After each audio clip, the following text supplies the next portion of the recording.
Ladies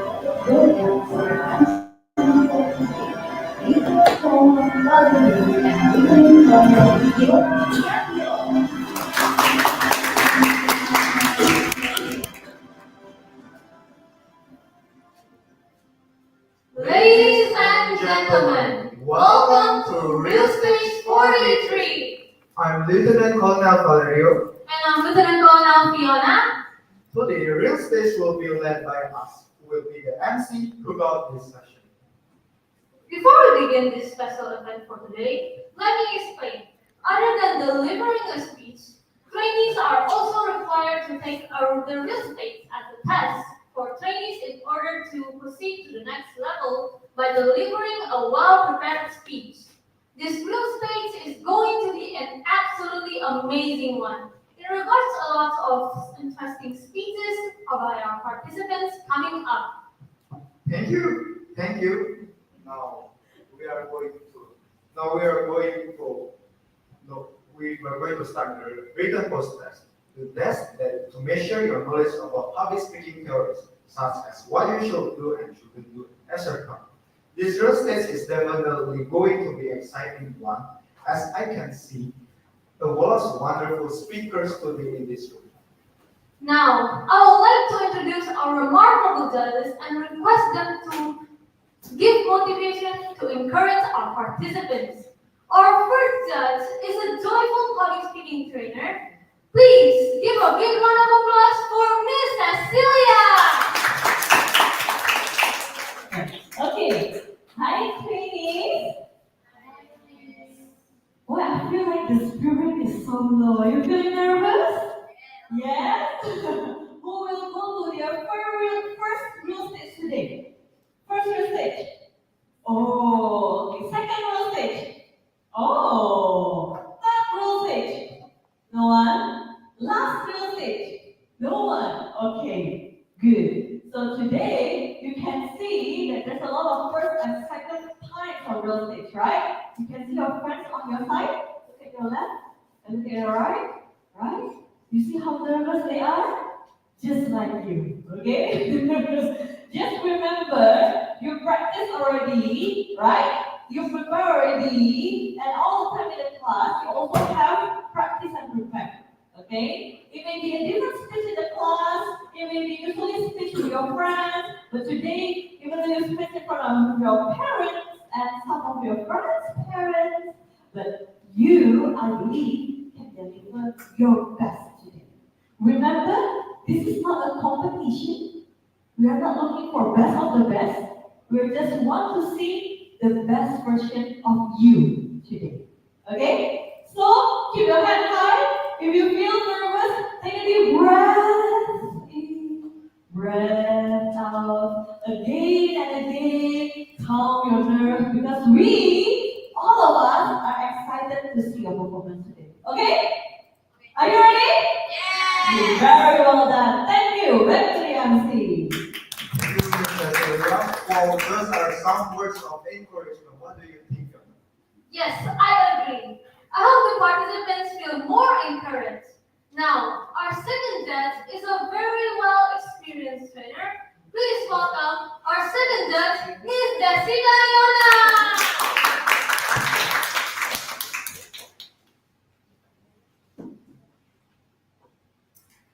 Good afternoon, everyone. Good afternoon, Miss. How's your feeling today? Oh, good. Some of you saw that. Some of you said you were nervous. Now feeling good already? Still a bit nervous. Have you had your lunch? Yes. Okay. I hope you already had your lunch. Oh, you haven't? Okay. I know probably you feel nervous. Maybe this is your first real stage, or maybe your second or your third. But don't worry, you're going to release all the tension very, very soon. And like what Miss Cecilia has said just now, this is not a competition. You're not competing with someone else, but you're competing with your own self. You just have to show what you have prepared, show the best version, show what you have learned in lesson number 1 in front of your dead members. Okay? And one more thing, no matter what happens on the stage later, just keep going. Hopefully you don't experience this, but let's say if you're too nervous, still try your best to continue. Don't worry too much about the time. You just have to give your best. You You just have to show whatever everything was prepared. Okay? Good luck, all the best, and I'm looking forward for all of your speech. Good luck, guys. I'll leave the microphone back to them.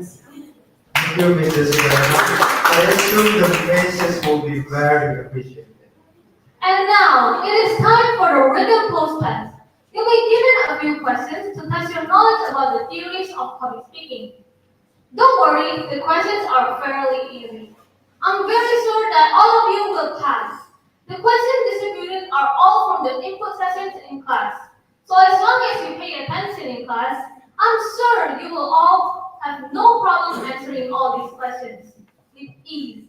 So, participants, please step outside and take the test. Good luck! You guys can follow Miss Irene. Yes.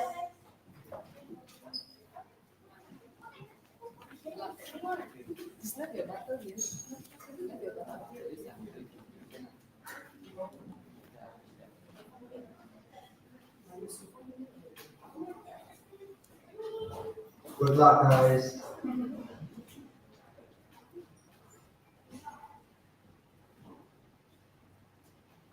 Now, because our friends are having a post test, we would like to invite Miss Cecilia to give the opening remarks. Let's give a big round of applause for Miss Cecilia. Thank you, MC. Oh, masuk siang ya, sudah siang ya, tidak pagi lagi. Hari ini MC kita dua juga lagi ujian mereka ya. Jadi kalau ada tadi nervous, mohon dimaklumi ya. MC, good job so far, take a deep breath. Oke, oke, Bapak-bapak sama saya Cecil, saya adalah trainer di SMA 1 dan juga branch manager dari Single Point Medan Timur. Jadi Bapak-bapak, pertama-tama kita ingin mengucapkan terima kasih karena telah mempercayakan anak-anaknya untuk dititipkan, dikembangkan di SMA 1. Nah, SMA 1 ini apa Bapak-bapak? Kita percaya bahwasanya untuk zaman sekarang cerdas itu saja tidak cukup. Anak-anak membutuhkan skill lebih dari itu. Makanya kita percaya skill better than life bisa membantu anak-anak menjadi sosok yang lebih baik lagi. Dan hari ini mereka akan naik ke real stage. Ya. Real stage ini apa? Real stage ini bukan hanya ujian untuk naik level, tapi ini adalah kesempatan mereka untuk menunjukkan keberanian mereka. Bayangkan, ketika saya dulu kecil, seumur anak-anak atau mama, disuruh pidato 5 menit ke depan, mungkin saya sudah nangis ya di ujung gitu. Tapi hari ini mereka dilatih untuk berani maju ke depan dan menyampaikan apa yang ada di benak mereka, menyampaikan aspirasi mereka, menyampaikan satu topik yang mereka akan bawakan hari ini. Dan tentunya itu tidak mudah, Bapak Mama. Hari ini mungkin kita akan melihat performance yang lucu, yang jenaka, ada juga yang cute, ya. Tapi mungkin juga akan ada performance yang dewasa, yang bijaksana. Nah, percayalah ketika mereka naik ke atas panggung, itu nervousnya luar biasa. Nah, tadi ada ya yang anak-anaknya first time speech hari ini real stage ya. Di atas panggung di depan bapak mamanya, percayalah, biasa di kelas, dia pidatonya mungkin sudah mulai lancar. Nah hari ini, level deg-degannya beda. Karena kenapa? Karena dia harus bisa menampilkan yang terbaik di depan papa mama. Rasanya itu lebih deg-degan daripada di depan mereka.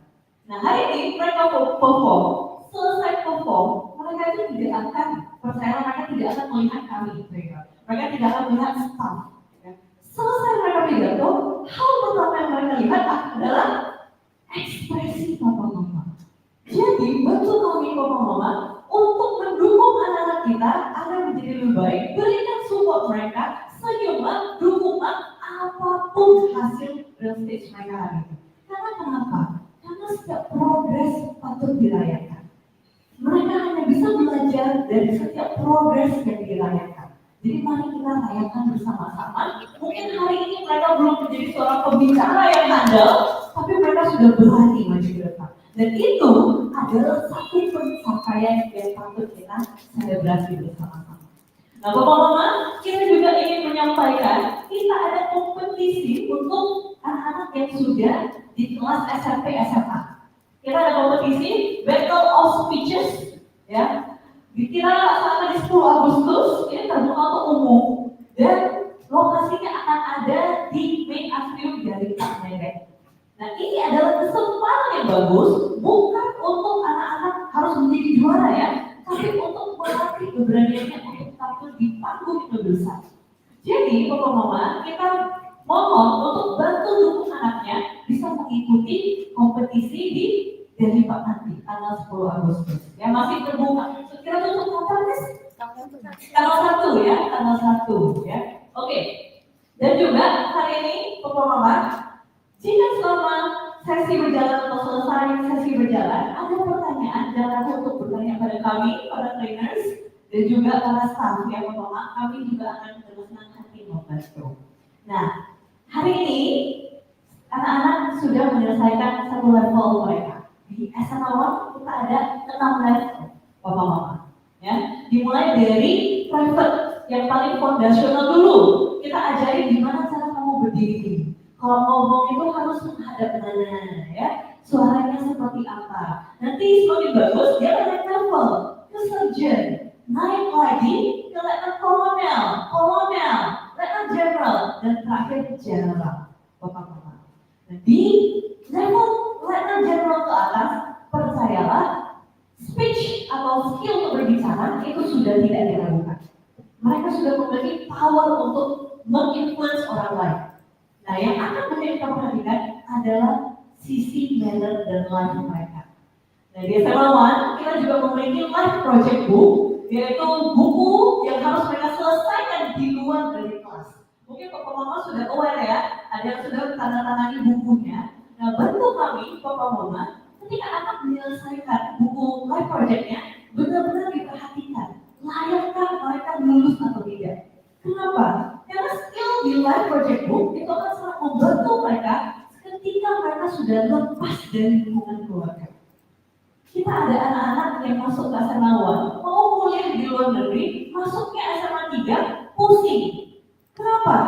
Kalau cerita ke mamanya bingung, karena anaknya untuk beli makan sendiri belum bisa, order makanan belum bisa, mau kuliah di Singapura, gimana rute MRT belum ngerti. Karena kenapa? Karena belum dibiasakan untuk mandiri dan belajar life skill.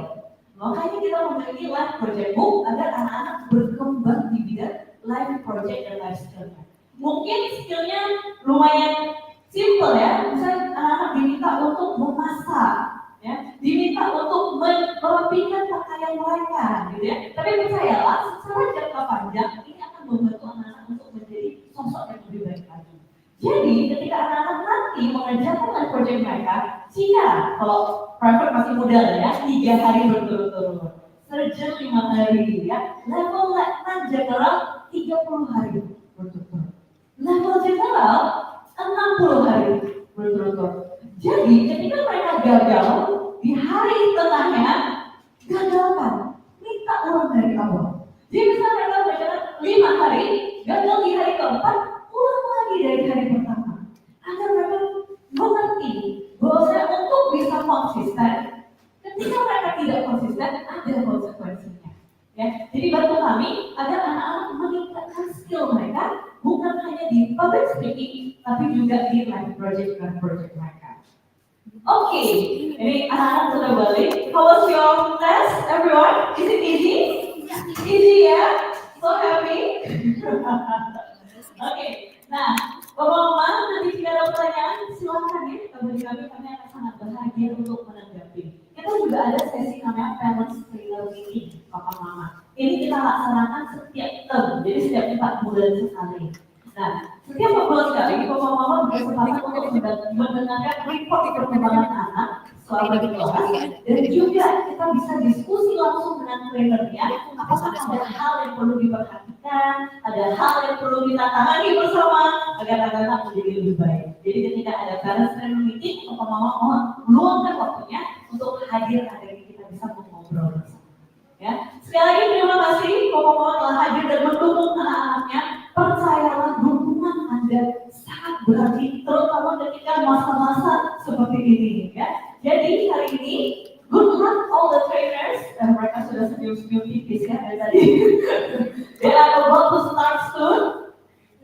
Are you ready? Yeah, hopefully you are ready ya. Take a deep breath. Thank you everyone. Thank you Papa Mama. Saya akan kembalikan lagi to our MC of the day. Thank you.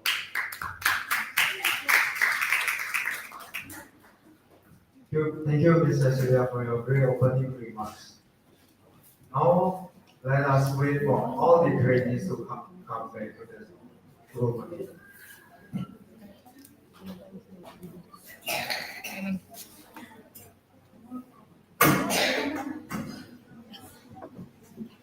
Can you explain about the rules? How you go up on the speaker? What?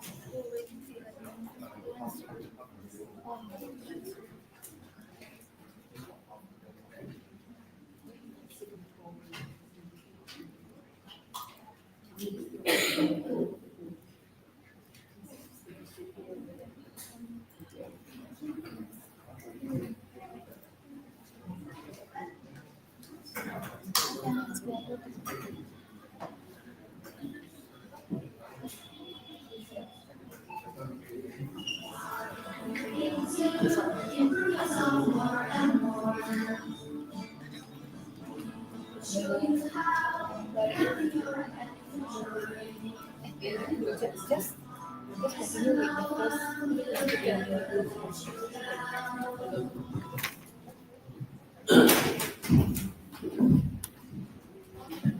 So, everyone, how was the test? Was it easy? Easy, Well, I easy. hear a lot of students say that was easy. I guess it's easy in my experience. All the theories that I get is then sent to the written post test, and I guess that I can answer most of the question at that time. So I'm sure that you guys did a really great job. Now it's time to start explaining the rules of the real stage. Firstly, it is necessary for all of you to put your phone in silent mode throughout this whole session, so the speakers won't face any disturbance and can speak smoothly. Secondly, during the speaker's speech, it will be a pleasure if you don't go in or out of the room. Otherwise, it will distract the speakers. Third, littering is not allowed in the room. Lastly, at the end of each speech, speakers will receive feedback and comments from the judges. For the audience who wants to give feedback, you can give the feedback as well by accessing the link and form given after you click the link shown in the TV.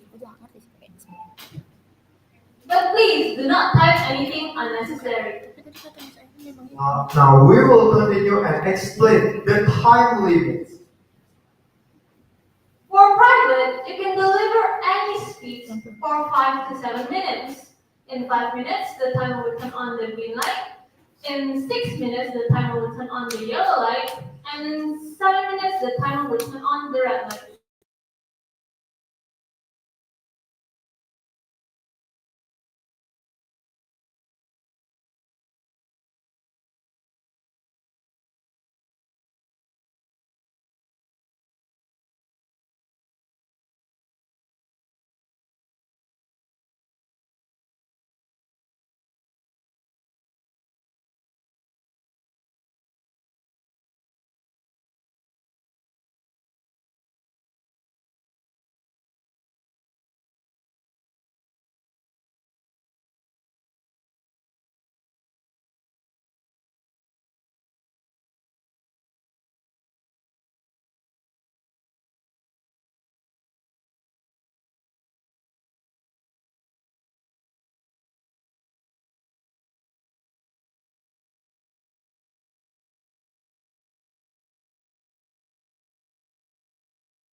On the green light.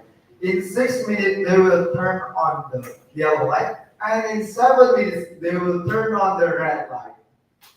For Lieutenant General, you have to evaluate 2 speakers. For each evaluation session, the time limit is 2 to 3 minutes. When it is 2 minutes, the timer will turn on the green light. When it is 2 and 30 seconds, the timer will turn on the yellow light. And when it is 3 minutes, the timer will turn on the red light. And you will have 30 seconds to finish your speech before being disqualified. Also remember, after you deliver your speech, please ring the bell and say, "That was easy." Once again, a reminder for all participants to always pay attention to the time limit. Just like all the speeches you did prior to this quiz stage, in case if the speech is too short, it won't be meaningful. On the other hand, if the speech is too long, you will lose the audience attention. Feel free to refresh yourself by enjoying the mineral water provided by Asamawa. And the mineral water is on the back side. So now, are you guys ready? Yes. Please say ready. It's time to begin the real estate. So our first speaker is the person from the class of Gladwell. He is in private level and we're leveling up to surgeon level. And he is talking about something personally about my father. Wow. Who in here really love their father? Please raise your hand. Me. Wow, if you guys don't love your father, you guys will need to. So now without further, let's welcome Malcolm Archer Chief.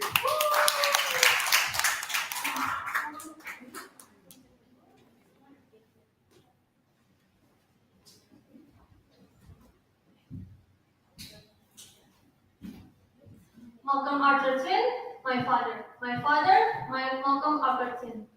Your time limit is 5 to 7 minutes. The stage is yours. Let's give a big round of applause for Malcolm.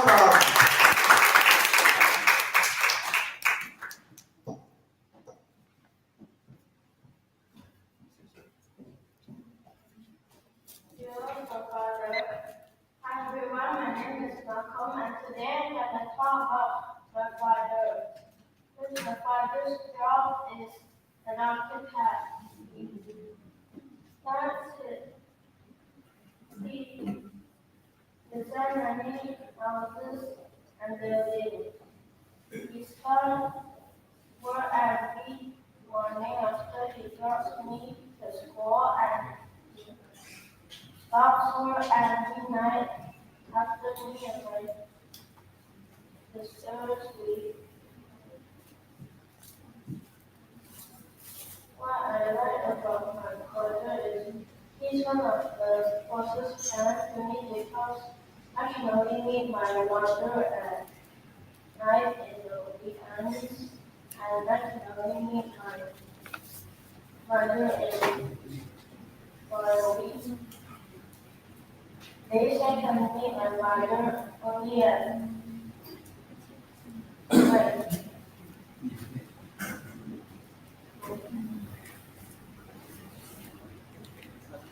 And now that she has school at Jakarta, I can only meet her weekends.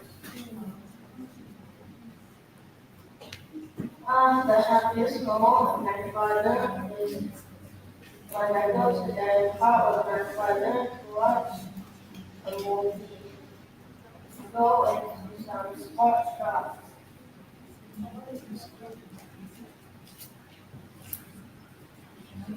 And he is one, he is the person who made me know about basketball and become my hobby. And sometimes he will teach me some moves.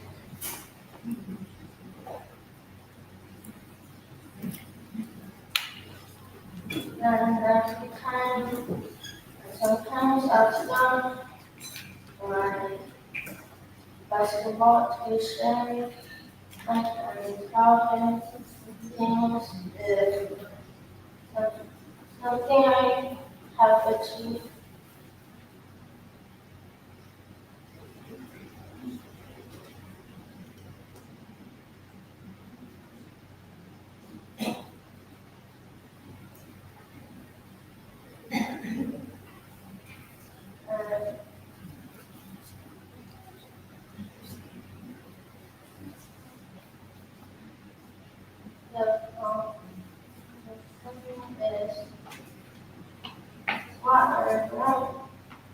What I love about my brother is he has the parents to me and I really love him very much.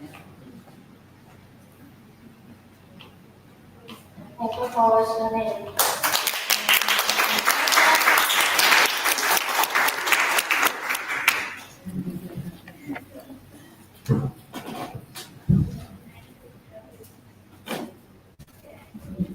Thank you, Malcolm, for your great speech. I can say your speech is really touchy, right? You guys, what do you guys think? This is really touchy about others, and we can see that he really loved his father. And I want to be a good boy. So now let us hear the feedback from one of our judges. Please welcome Miss Cecilia. Okay. Welcome. Okay, okay, then. Okay. How do you feel right now as the first speaker? A little bit nervous? Before. Now? Relax already. Right? You feel like that? A lot, yeah?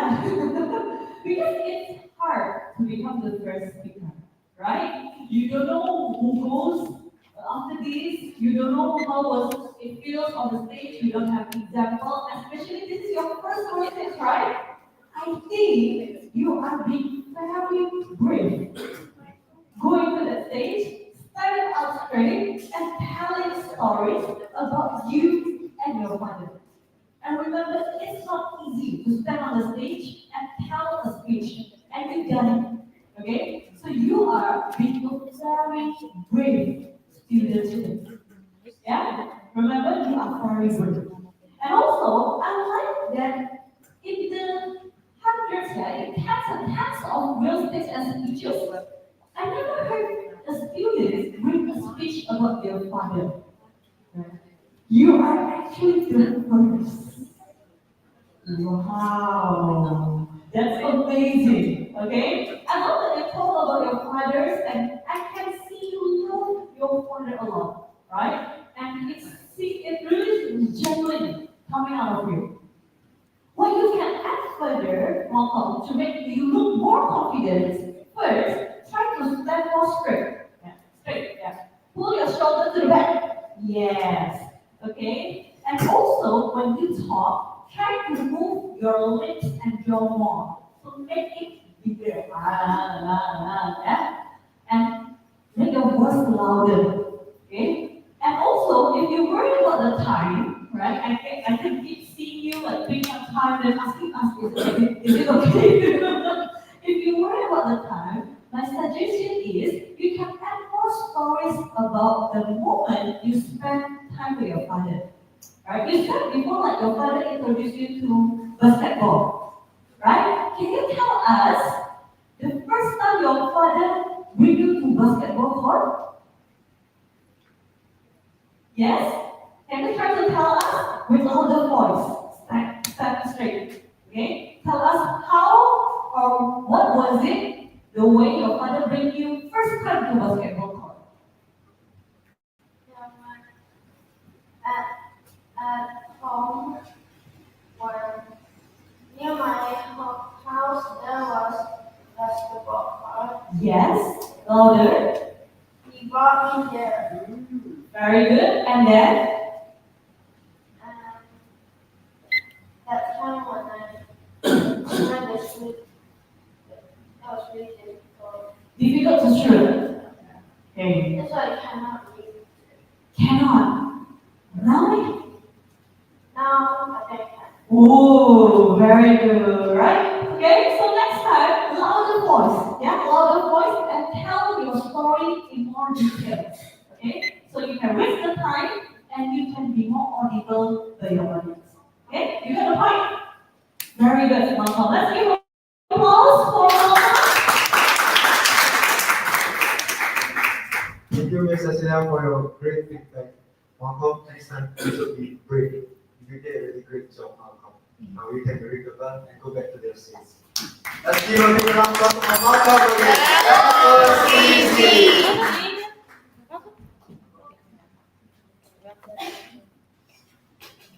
now, we would like a 1 minute silence for Malcolm. And please, if you would, please also give feedback to Malcolm to help him too.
Now, for our second speaker, is from the House of Diamond and is gonna bring a topic about it's hard to say no. Valerio, do you think it's hard to say no? No. Well, I see that it is not hard to say no for you. So now, let us invite Chloe Marjoriban to the stage.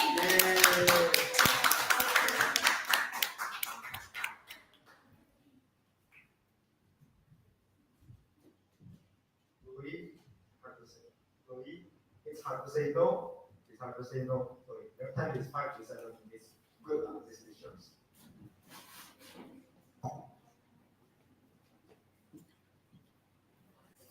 Hi everybody, I am Chloe Manoliman and today I'm going to talk about something that is hard to say, that is no. Why is hard to say no?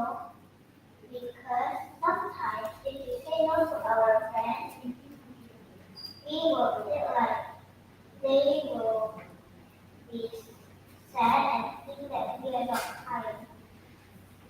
So I have a story. When I am playing with my friends, my other friend called my friend. Then, when she answered the call, she is doing her homework. So, we started to leave the call and suddenly she said, and when her mom goes to check if she's done her homework, then she directly off the call, then she do her homework. Then when her mom came and noticed what had she done, her mom directly commented her. So the next day, my friend who loved to hold me to help her, when I was at her, she called me to help her with the restroom. So she wanted to go to the restroom. So I said, you can go to the restroom and after that you can do your nap. But she doesn't agree what I did. So she directly go, then I had no choice. I decided to do a little bit. Then when she came back, I said, I do a little bit for you. Then she like saying something kind like that. So sometimes if your friends are easy to cry or something like that, like sad or upset, if sometimes you say no to them, I can say like cry directly. And then you might think that, oh, you can cry directly. Even I just said no. But the proper way things like no thank you or if someone needs your help instead asking if you really want to say. So you don't need to say yes all the time. If you say yes all the time, people might think that your friends will call you to do this. That it becomes like a word word. So you must be honest if you don't want to do it. But if your friend force you, you must say to the teacher so the teacher could set to your friend.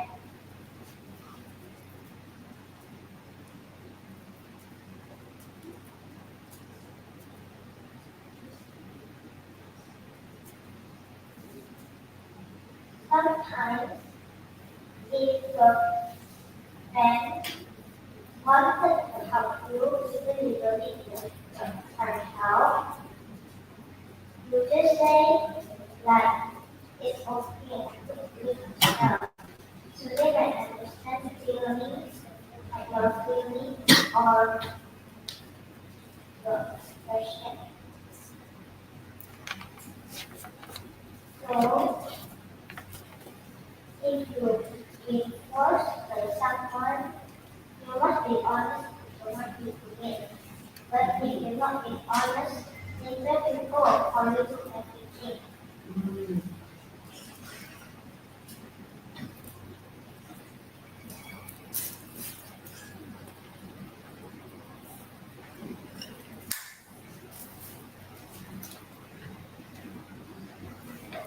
Sometimes if you say no directly to them, they might think that you are not kind.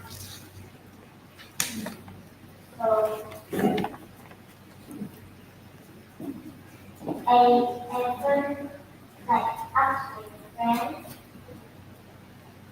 why did you say no to them? Then my friend said, because she is always not kind to me. So I give her like a lesson. So I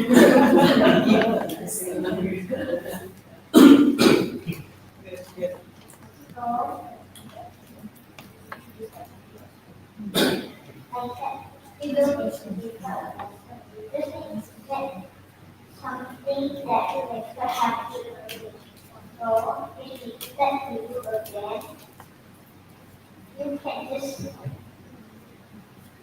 be quiet or if you don't want to do it, you say, okay, then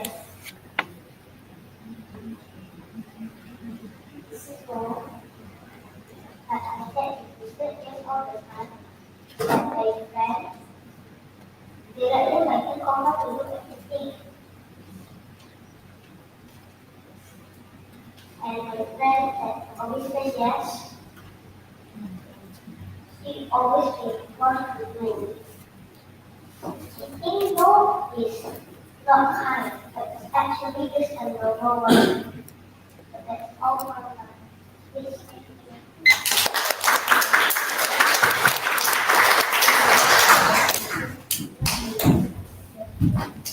Wow, what a very wonderful speech, I guess.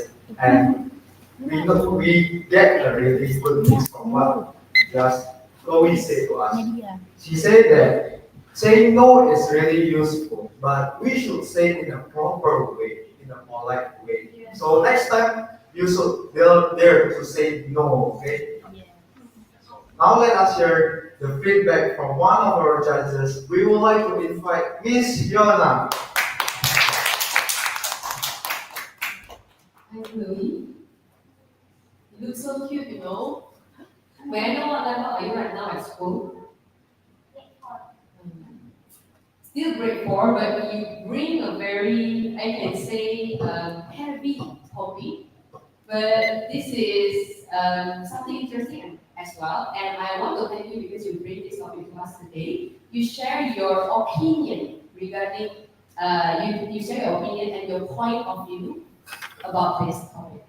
And I also like when you insert your personal experiences between you and your friends and how your friends relate to the other friends that so you also want to teach your friends a lesson. And you also teach us about a better way to say no. You can say I'm busy, and if they force you, you can come to teacher. So I feel that your speech is balanced. You teach us, you give your opinion, and you also teach us about what is a better way to say no. And the most beautiful part of your today's speech is you are very brave. You still continue, although you forgot some part. I know it is not easy to continue our speech after we forgot some part. But you still try your best to continue, so good job for that. I really appreciate that effort, and I believe by take more stage time and practice more, you will improve even more. Now I'm going to share a little bit of my opinion so that you can improve in the future. Both I noticed that when you speak just now, your knee tend to shake a little bit in the beginning. Next time, try to be more aware of your knee movement, okay? And I also challenge you to speak louder in the future. Although we can hear your voice very clear, but it will be so much better if you can speak a little bit louder. Okay, Chloe? Can you speak louder in the future? Okay, see, you right now you are speaking louder than before. So overall, I really like your speech. Thank you so much for bringing this topic to us, and I'm looking forward for your next speech. Thank you, Miss Luna. I'm sure that this will very improve Chloe. So now we will move on to 1 minute of silence. So please give 1 minute. Oh yeah. First, Chloe, you can go and ring the bell to sit down. Don't forget to say that what you said loudly, okay? That was easy. And now we will go on to the 1 minute of silence.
So our third speaker is from the class of diamond and leveling up to the surgeon level.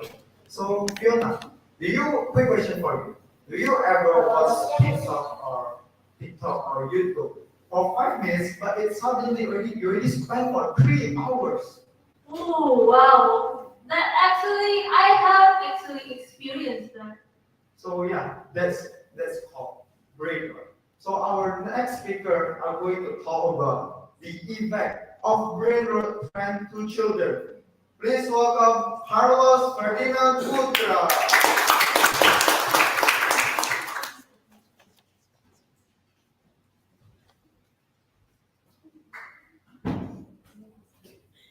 Carlos Ferdinand Putra, the effect of brain rot time to children. The effect of brain rot time to children, Carlos Ferdinand Putra. Your time limit is 5 to 7 minutes, and the stage is yours. Good luck. Let's give applause for Carlos Ferdinand Putra.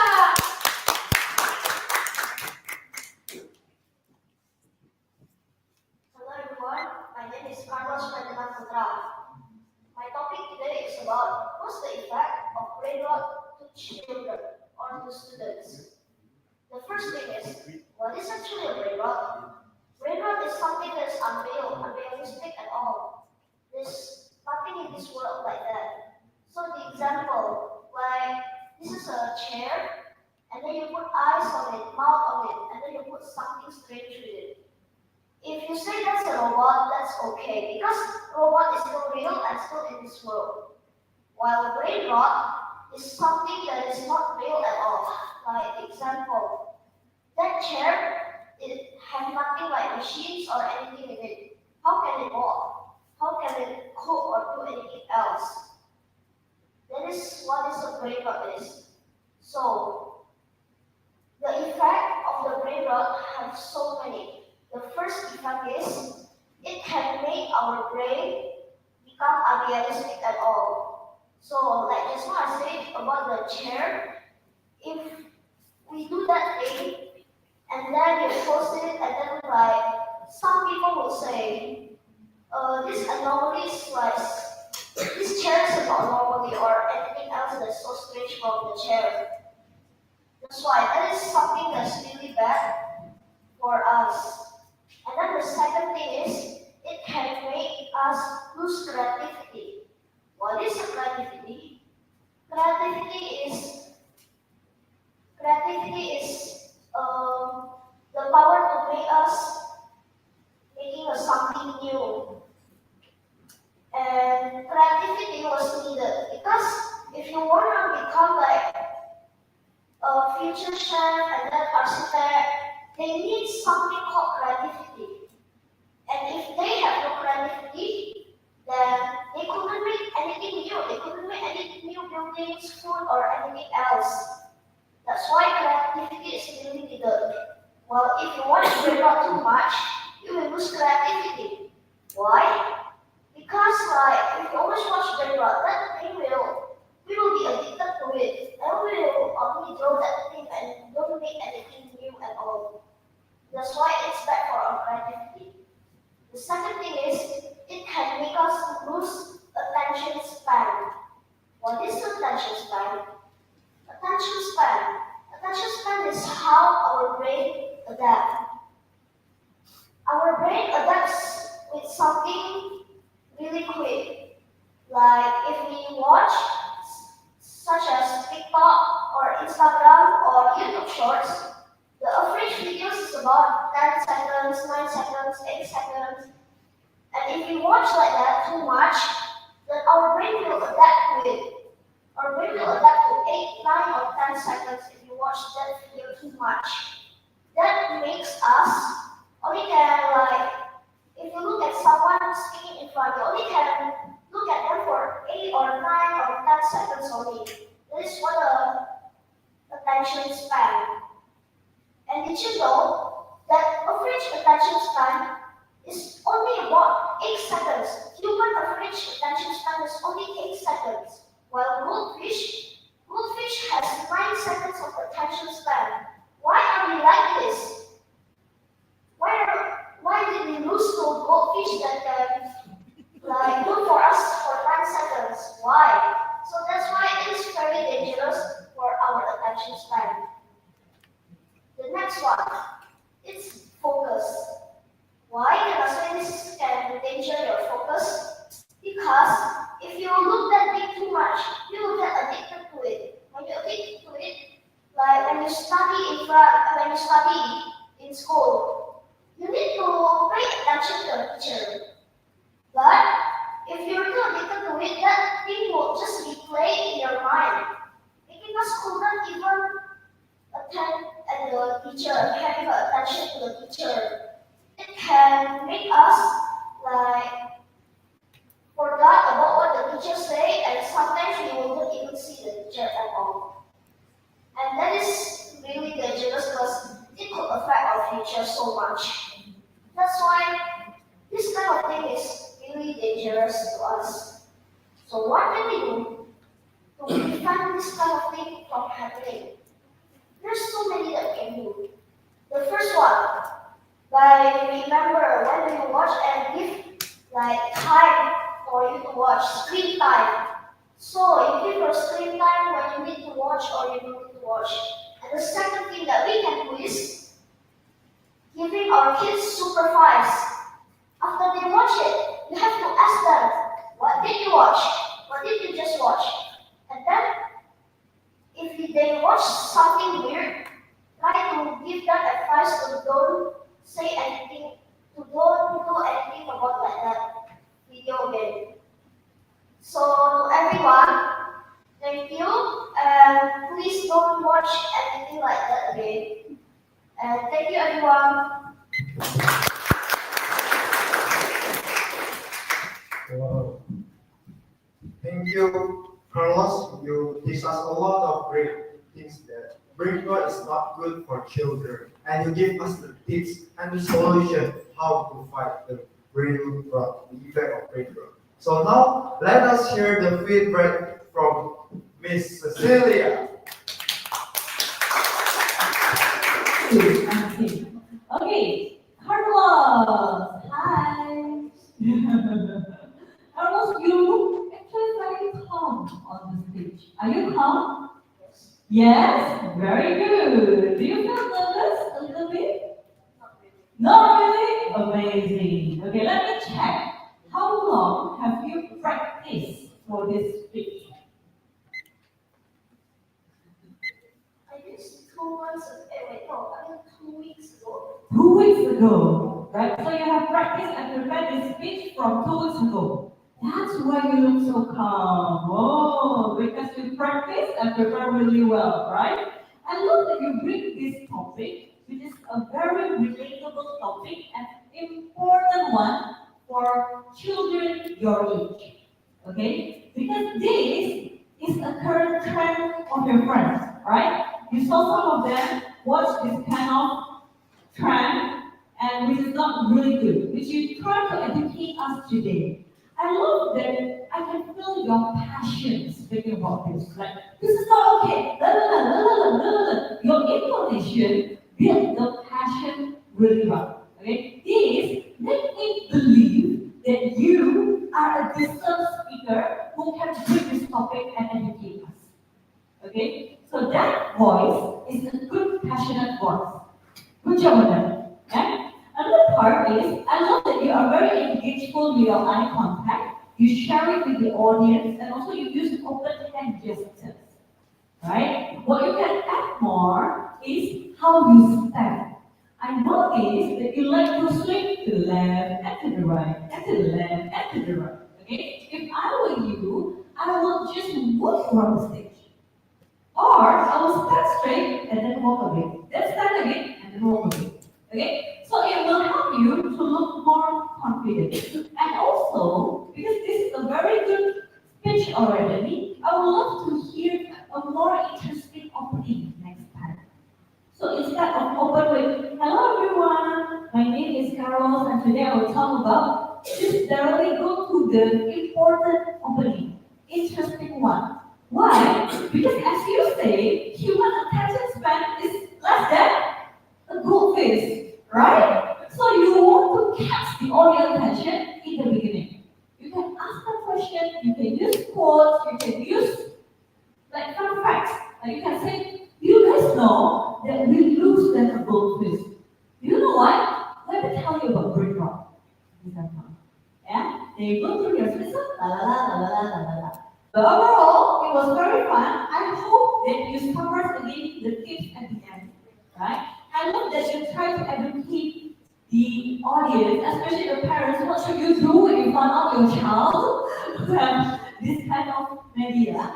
I would love to hear from your perspective what you want your parents to do when they find out. Like suddenly, oh no, my child consumed this. That will be more interesting. Okay? So you can say like, I want my puppy mommy to give me a warning if they found out this is bad for me because blah, blah, blah, blah. Yeah? You get the point? Okay? Overall, very well done, Rodney Carlos. I'm excited to listen to your speech at surgeon level. Okay? Good job. Let's give applause for Carlos. Thank you, Miss Cecilia, for the feedback. Now you can bring the bell and go back to your seat. That was easy. Now we will have 1 minute of silence to feel the day.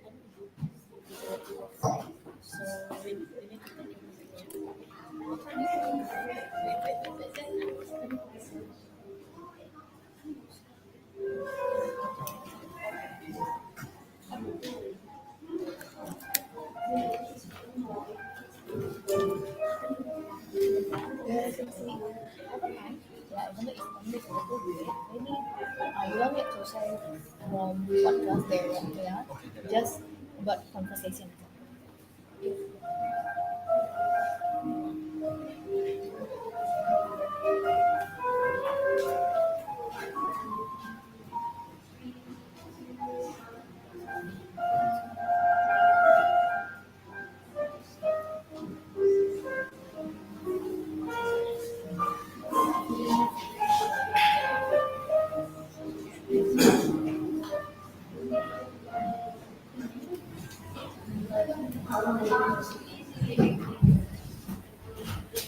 So before we move on to our next speaker, finally, what have you heard about the story of the lion and mouse?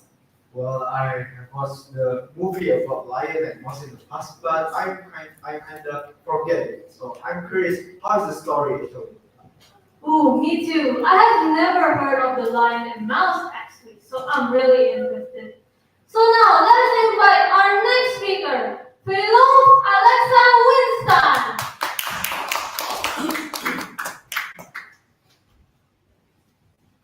Hello, lion and mouse, lion and mouse. Okay, your time is 5 to 7 minutes. The stage is done. Good luck.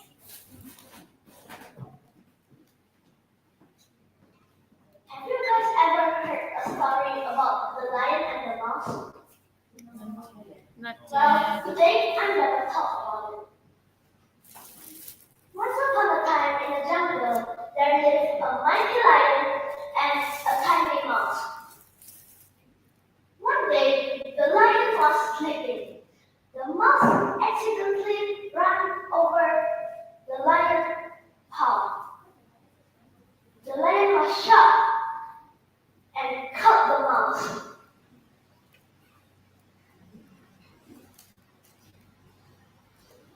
The mouse was very terrified and shaking, pleaded to the lion. Please don't eat me. I'm small, but I can be helpful one day. If you spare my life, I promise that I will help you soon. The lion, amused by the mouse promises, laughed and left. A few days later, the lion was caught in a hunter net, struggling and shouting for help. Help! Help! The mouse heard his voice and remembered his promise. The mouse ran to the lion and bit the rope. The mouse break free the lion, and the lion also thanks to the lion. The lion also thanks to the mouse for his bravery and his kindness. The lion also promised the mouse that he will help the mouse whenever he did. The moral of the story is keep putting good out into the world. Your goodness will find its way back to you. Actually, there are some kindness that we can do in our daily life. And the first one is that I think helping my mom doing chores is also one kind of kindness too. The second one is when I pass the street, sometimes I distribute mineral waters to the person who lives on the streets. The third one is maintaining environmental cleanliness is also one kind of simple kindness for our health. The fourth one is respecting our teachers is also a goodness. Also sometimes I also help my teachers when my teachers need, such as like when my teacher is carrying a heavy book, I help her open the door or I help her take some of the books. The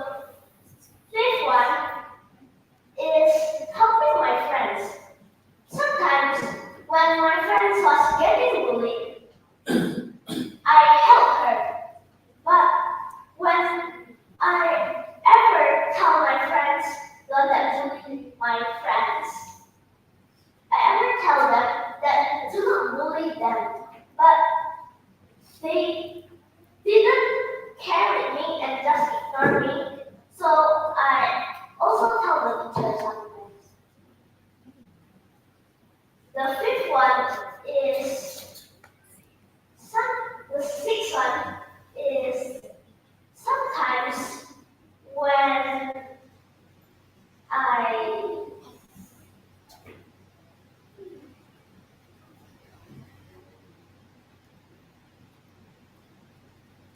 help my parents to do chores. I also like help her, but sometimes I will also say no because I was so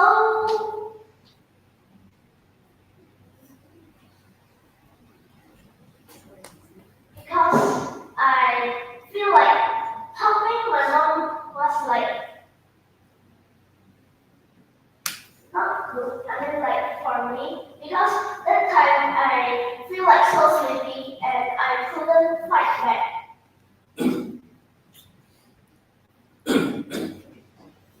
So there are so many kindness that we can do in our daily lives. Let's do more kindness to be the reason someone happy.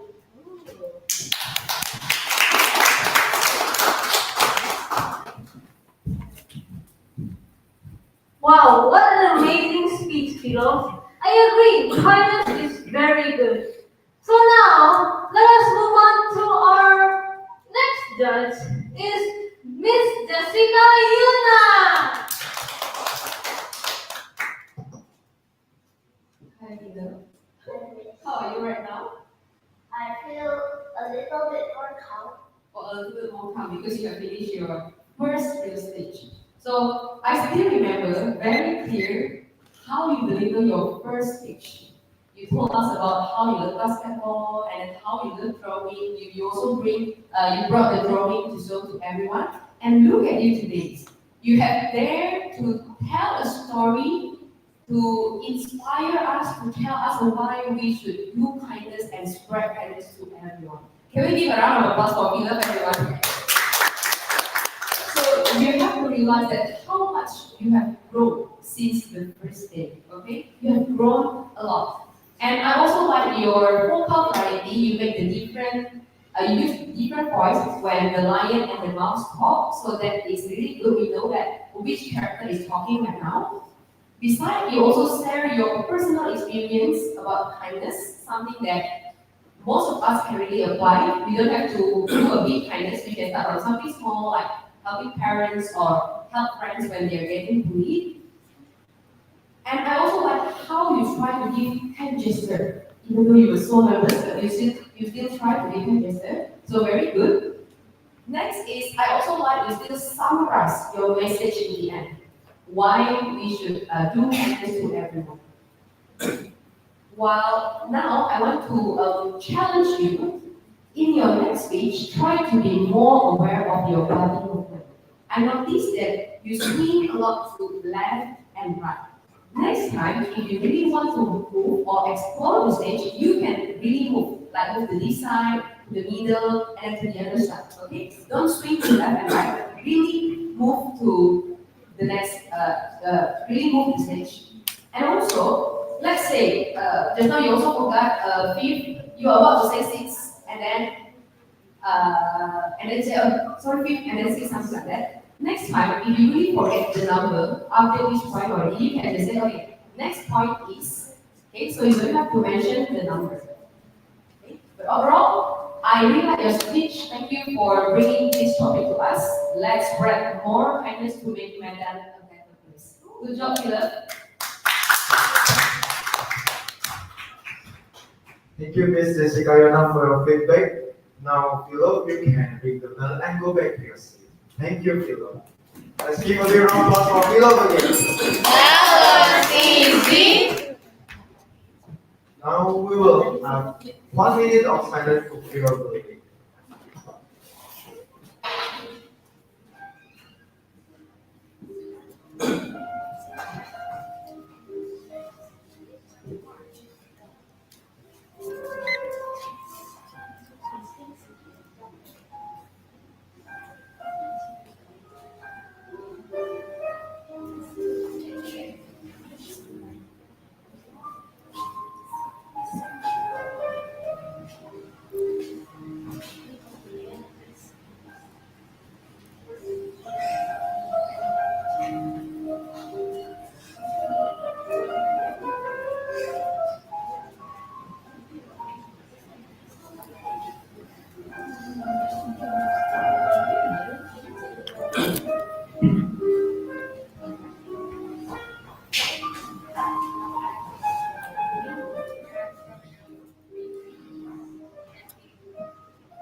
Fiona, what do you think the weather for this week? It matters. I kind of think that it has been very hot lately. Yeah, actually, the weather of weather want to say us that chill out. This is climate change.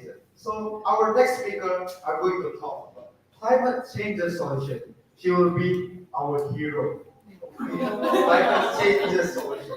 So now let's welcome Janice Wu.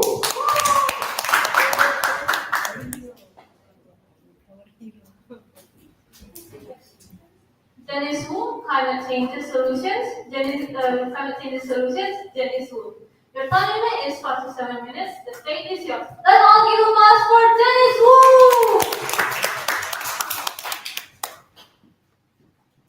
Hi everyone! Don't you guys think that the weather in Medan lately has been so hot? What caused it to be so hot? Oh, it's climate change. Do you guys know what climate change is?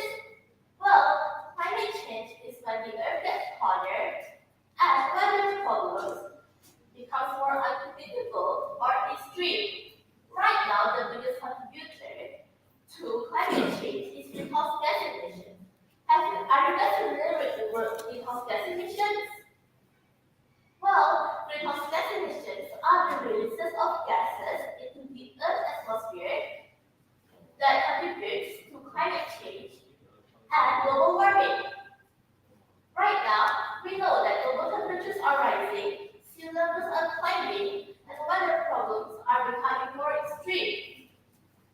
It's not distant problems, they will one day affect us all. So that's why I will teach you guys some few solutions that you guys could do to help the earth. The first solution is changing to renewable energies. Right now, the uses of fossil fuels such as coal, oil, and gases are the biggest contributor to greenhouse gas emissions. Instead of using those now, we could use things such as wind power energy or hydroelectric. Even developing countries such as Singapore are using clean technologies. This doesn't prove that it helps with jobs.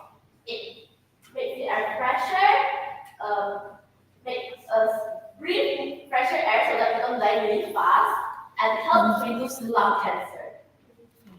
The second solution is changing how we consume. This includes what we buy, what we eat, and how we travel.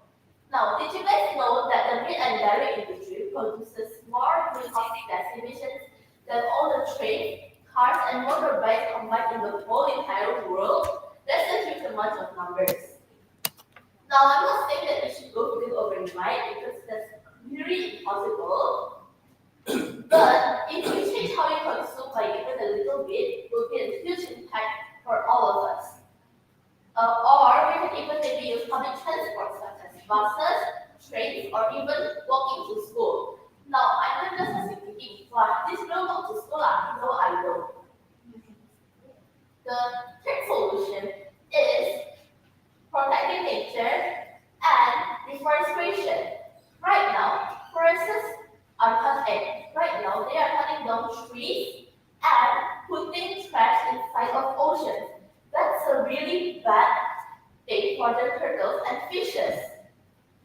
And for the trees, it's really bad for us because if there's rain, what will take all the water? There's no way that humans will go outside and then just take the water one by one, amber by amber, because that's really impossible. Now, I'm not saying that we should cut and that we shouldn't cut trees at all, but by doing just a little bit and by changing how we cut trees just by a little bit, it would be a huge impact for all of us. The first solution and the least underrated solution is education and awareness. When we know our problem, we are most likely to change it. That's why talks like this and conversations that we have at home, school, or even online are so important. Remember, change starts with awareness, but it also grows with action. Now, the fifth and last solution is politics and global cooperation.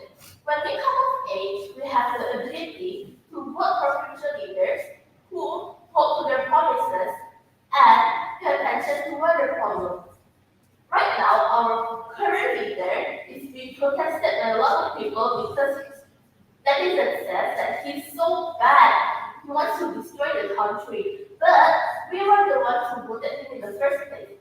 So in the future, we could vote for leaders who will help us and who have local connections to the outside world. Now, I know you guys are thinking that, if we don't, if we use clean technologies, then what do public need to survive? I mean that we could just reduce a little bit of our use of pollution because if you guys see Jakarta a few years ago, their air was really dirty and there was a lot of debu. We don't want that to happen in Thailand, right? So that's why we should just reduce a little bit of use of fossil fuels. That's all for my speech. Thank you.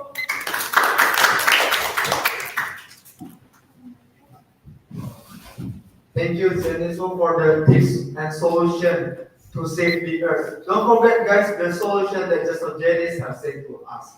To save the earth is our earth together. So now let us share the feedback from Miss Cecilia. Let's give a big round of applause for Miss Cecilia. Thank you. Okay, Janice. Janice, I like that you bring up a very bright information in this speech, right?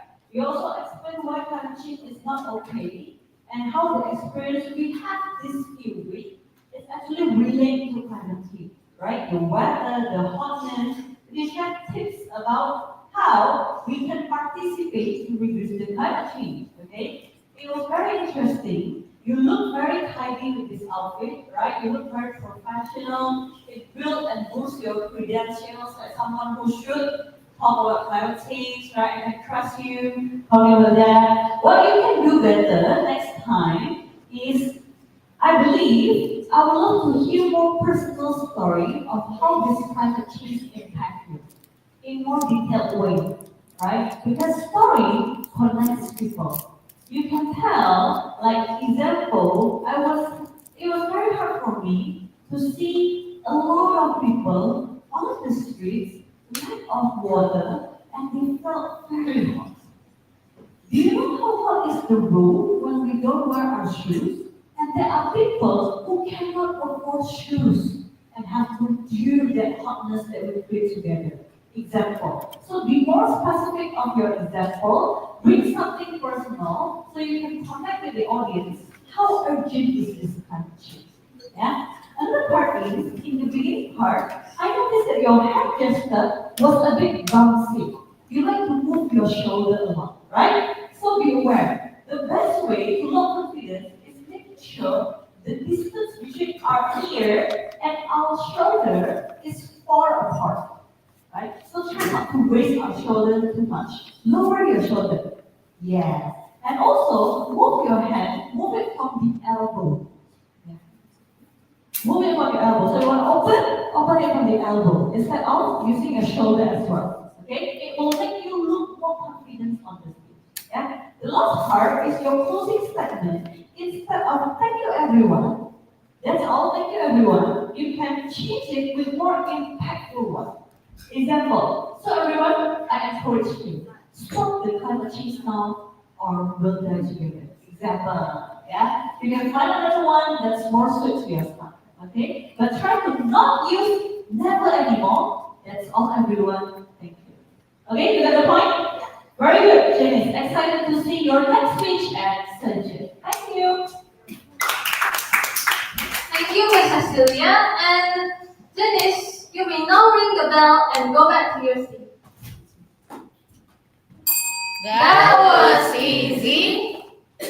So now we would like to have 1 minute of silence for Dennis.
Now, for our next speaker.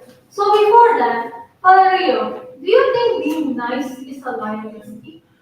I guess yes, but I don't really know the specific reason why it can be a liability. So Yes. I'm quite curious actually. Yes, me too, honestly. So now, let us invite our next speaker. Is Victoria Senata.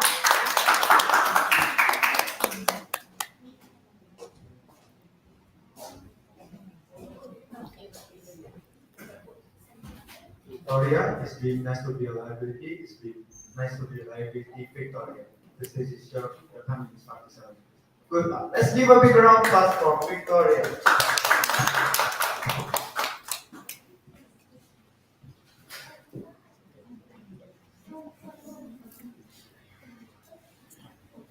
Being nice is how you get what you want. Whatever I want goes first. Life rewards people who prioritize themselves. This is the mindset.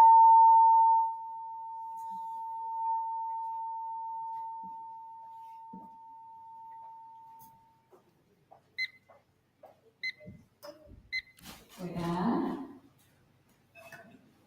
while waiting, Victoria, can you take one step forward? Yes, okay.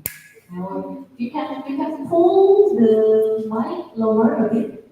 Tarik ke turun. Yeah, tarik ke depan. Yes, very good. Try this mic. Hi. Yeah, hi. Okay. Can we start? Yeah, sure. And see what's over again. Let's give applause for Victoria Senata.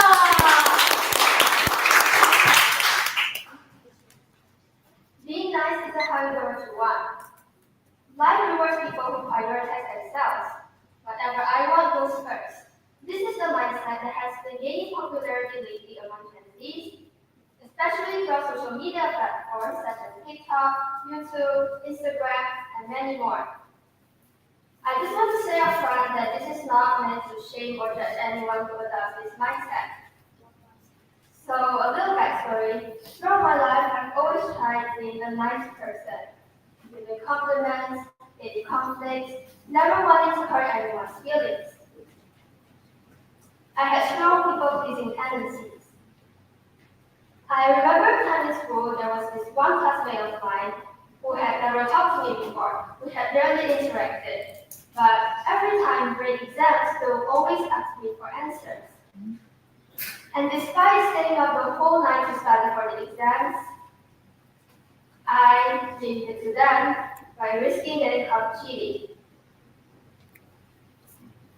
Even when a friend made fun of my appearance, I never say anything. I just laugh it off for the sake of the peace and focus up. But recently, I've seen increasing negativity towards being nice for the sake of being nice. Influencers online have been discouraging their audience from being nice if it doesn't benefit themselves or if they don't owe others anything.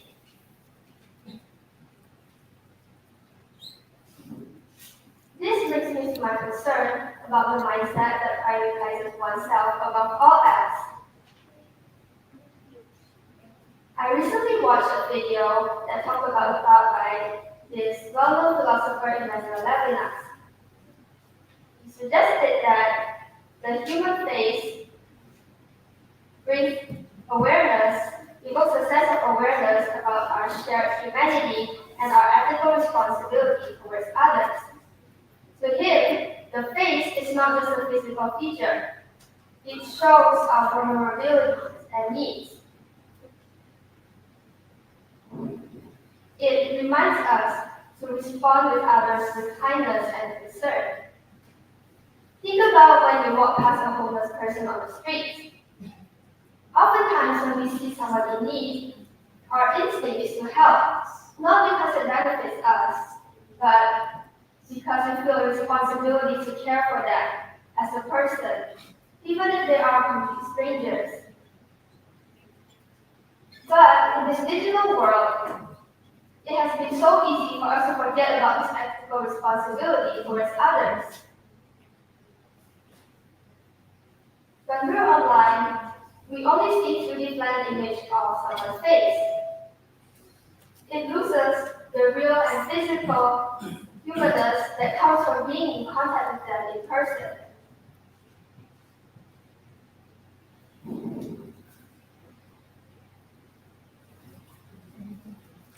So,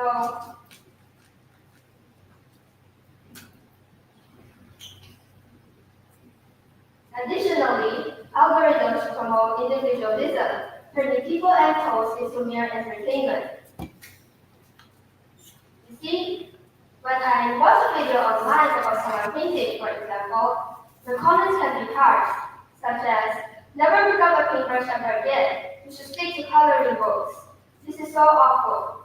But have you considered that they're creating art for their own joy and not just to entertain us?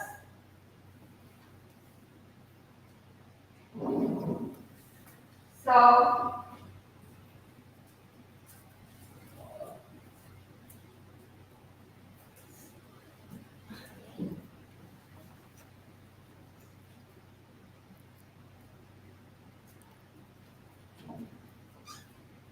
we can still be nice while holding other people accountable. The idea that we can either be nice and take them taken advantage of, or be detached and put yourself first is misleading. I believe that we all can be kind while still putting ourselves first. It's tough, but it's definitely worth it.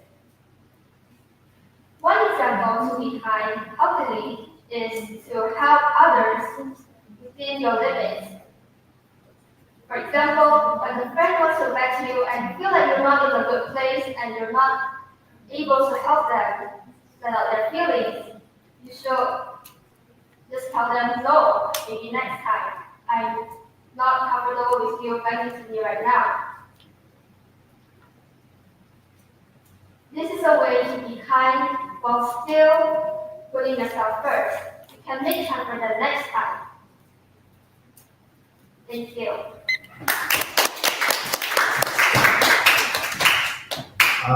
Finally, now I understand why being nice is a lively thing. Let's say you should be kind, but also you should put yourself first. Now let us share the feedback from one of our judges. Please welcome Miss Fiona. Let's give a big round of applause.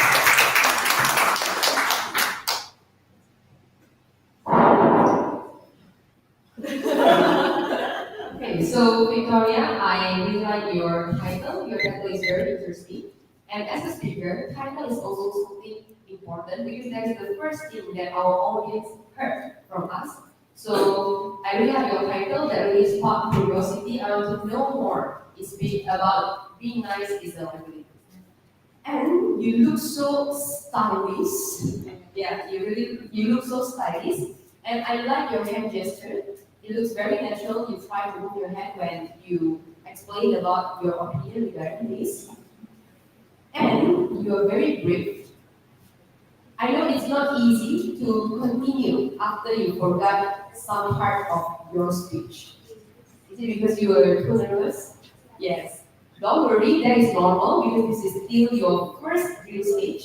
You still have a long way to go and you can practice even more. I believe you will perform even better in your next real stage. And I also want the example when you talk about, when you use the example of when somebody posts their drawing and then some people comment back that they should use the coloring book only and everything. And you also remind us one more time that their drawing is not to entertain us. So yeah, I think that is a very powerful message. For me, in the beginning, when you open your speech, I feel that you are speaking too fast in the beginning. While we as the audience was still trying to understand what you want to say. So in the beginning, if you're speaking too fast, we're kind of lost. So next time, try to speak a bit slower in the beginning so the audience can understand better. And I also would like to share some tips for you. Next time, when you practice your speech, instead of memorizing every single word from your speech draft, it is better for you to remember the flow of your speech. How the way you want to open, what is the message or the story, and how the way you want to close your speech. Because if we memorize every single word and we forget one word, then yeah, we're done. It will be very difficult for us to continue to the next part of our speech. So next time, in the future, remember to slow down a little bit in the beginning and try to remember the flow of your speech instead of memorizing the whole speech.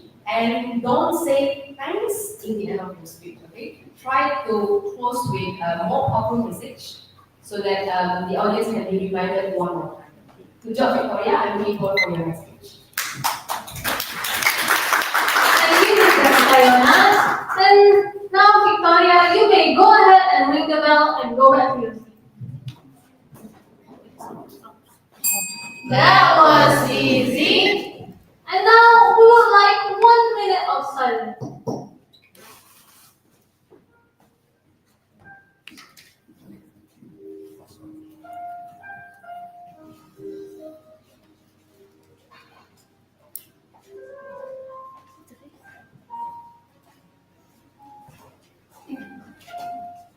Adeline. Mana Adeline? Tinggal dari. Si Adeline jauh. Oh. Ya, kan mesti nggak ada. Enggak, kan ini ngetik. Bilang.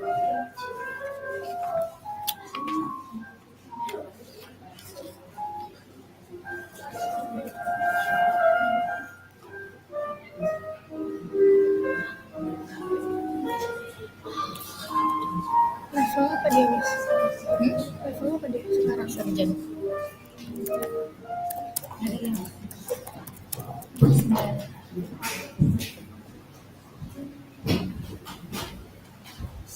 So now the next speaker is talking about something that really unique. But by the way, I have one question for you. What technology in this world that you really like and why? I think I usually use my phone more. Oh yes, I think all people also really love payday for and addicted to phone sometimes. So our next speaker are going to talk about phone size, and I'm really curious about what she will show. So now let's welcome Adeline Joe.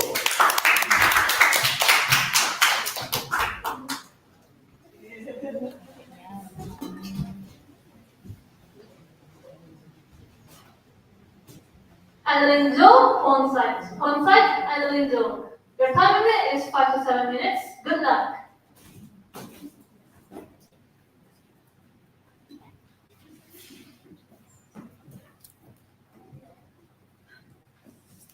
Does anyone know the benefit of home science? Like the benefit of home?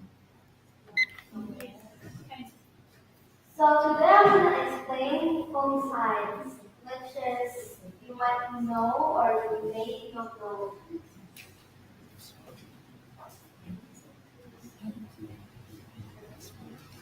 So I'm going to be talking about the good and the bad one. And for the first thing I'm going to talk is the good one, which is I have another question for you. Does anybody still use force for communication? Like you write force, go to their house or whatever. Do you still use it? No. Good. Because later you can like you dikira kayak uang. And then yes, you have WhatsApp message for communication with your friends, even though they're in India, Canada, something like that. You can still communicate with them in a short way, which is message.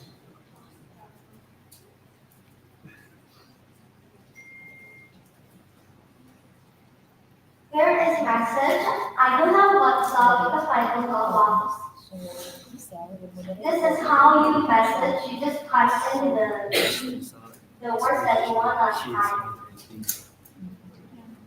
And then for WhatsApp, I think you all have WhatsApp. Except for the kids. Some kids don't have. And then for the second thing, it's entertaining, like games, videos, music. Yes, you need entertainment to make yourself happy. But I don't think entertainment is that useful, but you still can watch entertainment stuff. Like you can play games, you can also play like music, and you can watch videos. Well, yeah. Use music apps like Apple Music, Spotify, or YouTube Music. And for the games, you can download any, but don't download any bad games. And then for the third one is learning. You can ask ChatGPT or Google something like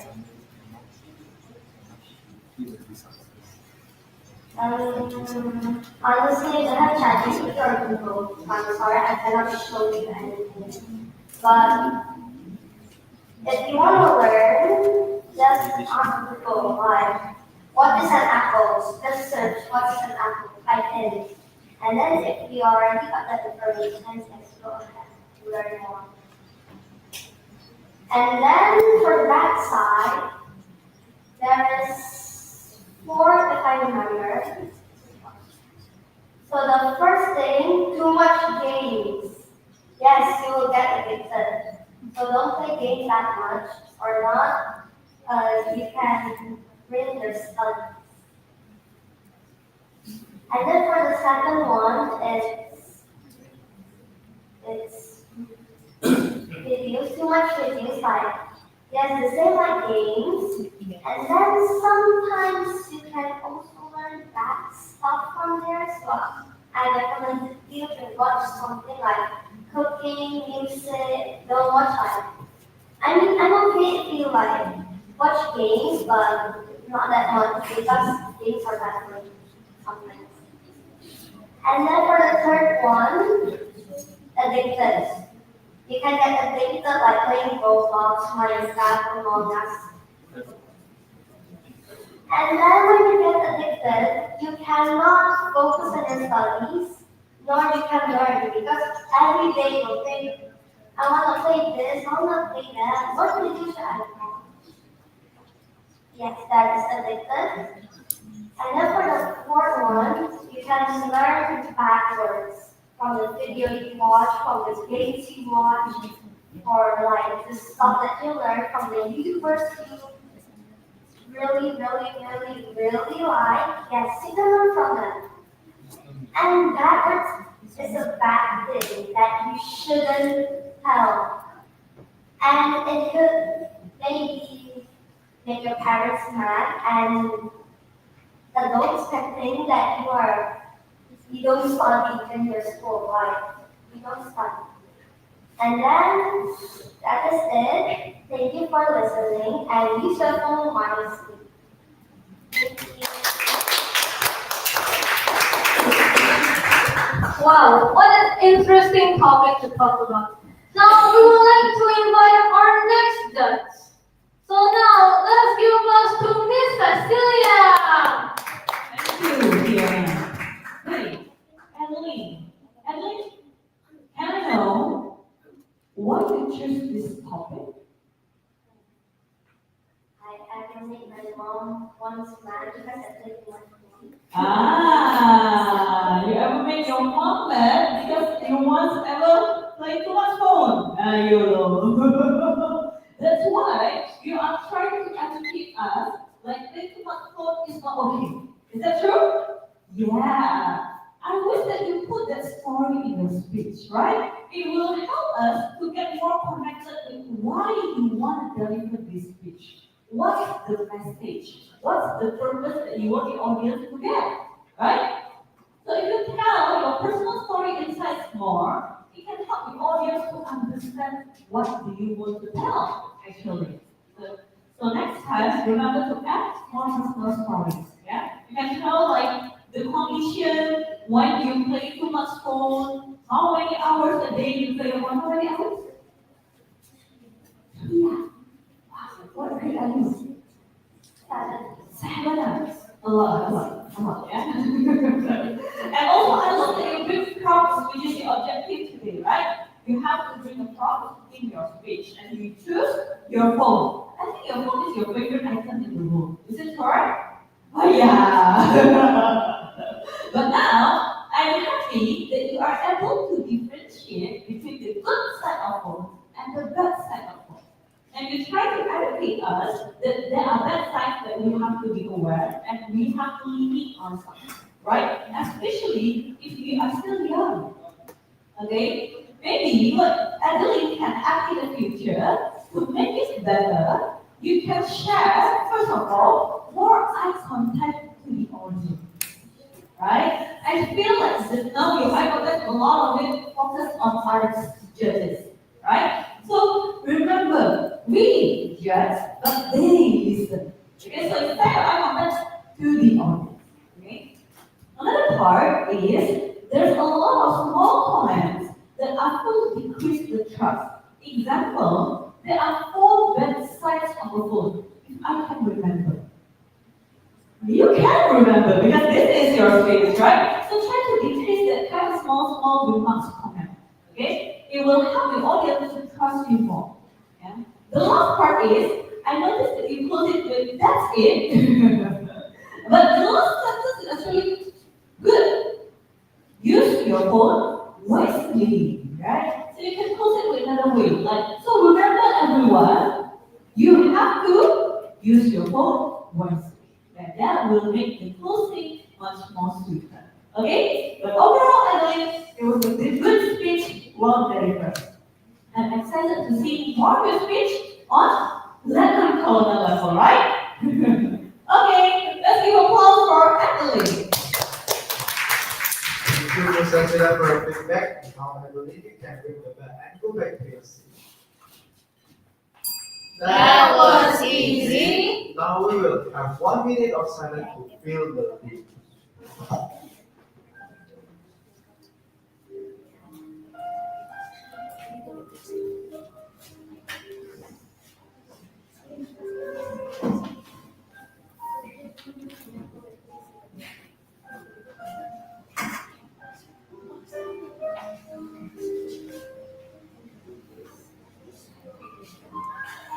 Di sini kocok. Ini stand. Lawak dia. Anak dia. Enggak.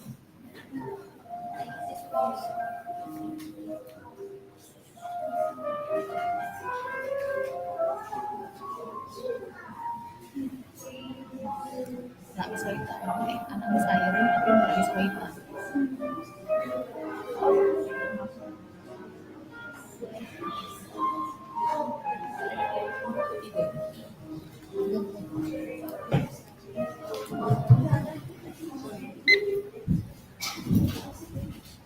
So, before we move on to the next speaker, Valerio, how was your public speaking journey? Public speaking journey, I can say that it runs quite funny, fun, and also nice. It runs really well actually until now, so you can see me. Yeah.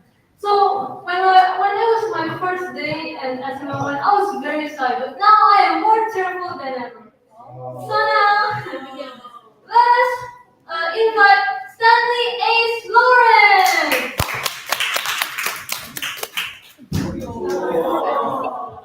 You're so confident and so brave. Even not brave to do that in my little stage. Stanley, my public speaking journey. My public speaking journey is time is 5 to 7 minutes. Your stage one. Let's give a round of big applause for Stanley.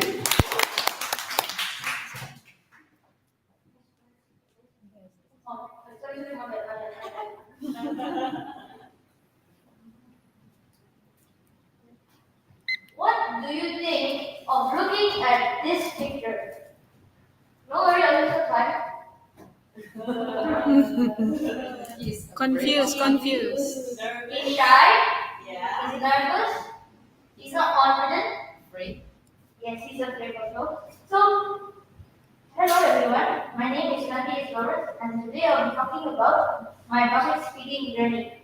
So first things first, when I was like 5 to 4, it was my first time having an interaction with someone else. And it was about overseas. I was like racing with my sister and my sister was too slow, so I was run too fast and I got lost. So then a person come to me, he said like this, hello kid, are you lost? I don't know how to say anything, so I just nodded. But thankfully my parents were behind, so I just go back and continue my life. So obviously I am not that good at speaking with other people, so I got a trial at SML1. It was very long time ago. I forgot who's my teacher, but if I'm not wrong, the name is Victoria. Miss Victoria.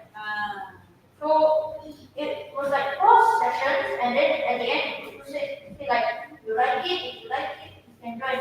But of course, I don't like it. Because I don't like speaking. So I said, Mommy, I don't want to join. And then, like, as soon years passed, like 3 years, then I was 9 years old. At school, there was like new subjects like Mathematica, IPA, and lastly there is public speaking. So every single time at public speaking, I don't know how to say anything, so at this stage I have to ask her, so what's the topic so? I forgot what the topic is so. I don't know any of the topic, I just forgot. But what I meant by forgot is I don't know what the topic is. I will look at what you said and the classroom. So when he says the topic, then I can speak. But when I try to speak, still it's not the best, of course, because I didn't prepare. So then at the time, I also had one tuition, it's piano tuition, which I wanted to try because there was fish, but there's another tuition. So I don't like piano that much, so I asked my mom, can I quit? She said, yes, but you have to switch with 2 other tuitions. I said, okay, and the tuitions were coding tuition, and one more was SML1. So of course I agreed because I feel like I enjoy SML1 more than playing the piano. Why? Because every single time I go there, I cry. I have my own crying. I don't really practice my piano, I have my own crying. I practice rarely sometimes. So then I joined SML1. The first time I spoke with people, Project 1. Do you guys remember what's Project 1? Breaking the Yes. And what if you ask a random 9-year-old what does breaking the ice mean? Will they understand? No. So I don't understand. I have to ask the teacher what's breaking the ice mean. She said, oh, introduction. Okay, and then next week, apparently, then I said, hello everyone, my name is Dandy. I like to play badminton, I like to play Roblox, blah blah blah. So I have to keep asking the teacher for everything. This continued for a very long time. So I had to ask the teacher for my whole private. Because I don't understand anything for my whole private. I had to ask the teacher, Miss, oh, what kind of thing? Miss, what is this? And then I listed, I also had to ask because I don't remember anything. And then at half of my subject, I didn't really ask, but sometimes I asked. Like at the stage, I don't prepare. So if you see me at the last stage, you will know you will do it. I prepared the last day, like at Sunday stage. Saturday I prepared. So the rest of the days I wasn't doing anything. So I was very last prepared, very nervous. My heart beating so fast at the stage last time. So scared. And then like maybe at like project 5, once project 5 at certain days, arts and creative slides. I don't know how to use PPT then, so I didn't know what to do. I don't know how to use PPT. I keep asking the teacher, Miss, can you please teach me how to use PPT, Miss, please. I don't know how to use PPT at all. So I had to restart that project for how long? 1 month, 1 week. 1 month, 1 week for that one project only. 1 month, 1 week. So I skip one message. Okay, one for that. But three times I don't know how to do PPT. One time I use PPT, we start. Second time finally I completed. So after that, it felt like more easier to speak with people just because like over time you feel, oh, this is so easy now. Like maybe like, oh, like last time I'm swimming so hard. I go to tuition like one week and then another day I swim. Swim of course not so good lah. I swim, mostly swim straight. I swim downward. I don't know why. So I always swim downward and then so yeah. Then of course like it better. I swimming now I can swim, but still not so good. Still a angle like maybe like degree. I think it's like negative 45 degree. I think it is. Last time it was negative 90 degrees. So it was like basically swing downwards and then I have to go up, swing up, swing downwards. Very difficult. So now I can do swimming and I can also do my water speaking well. If you ask me, yeah, I think I'm pretty good. So one message that I just want to give for everyone is that everything takes time, time takes patience, and patience is the key to everything. Thank you. Stay to the stage, please. Stay on the stage. Wow, what a great journey. Despite of your failure, you have improved a lot until you can go to this real stage. Now let us share the feedback from one of our judges. We would like to invite Miss Yona.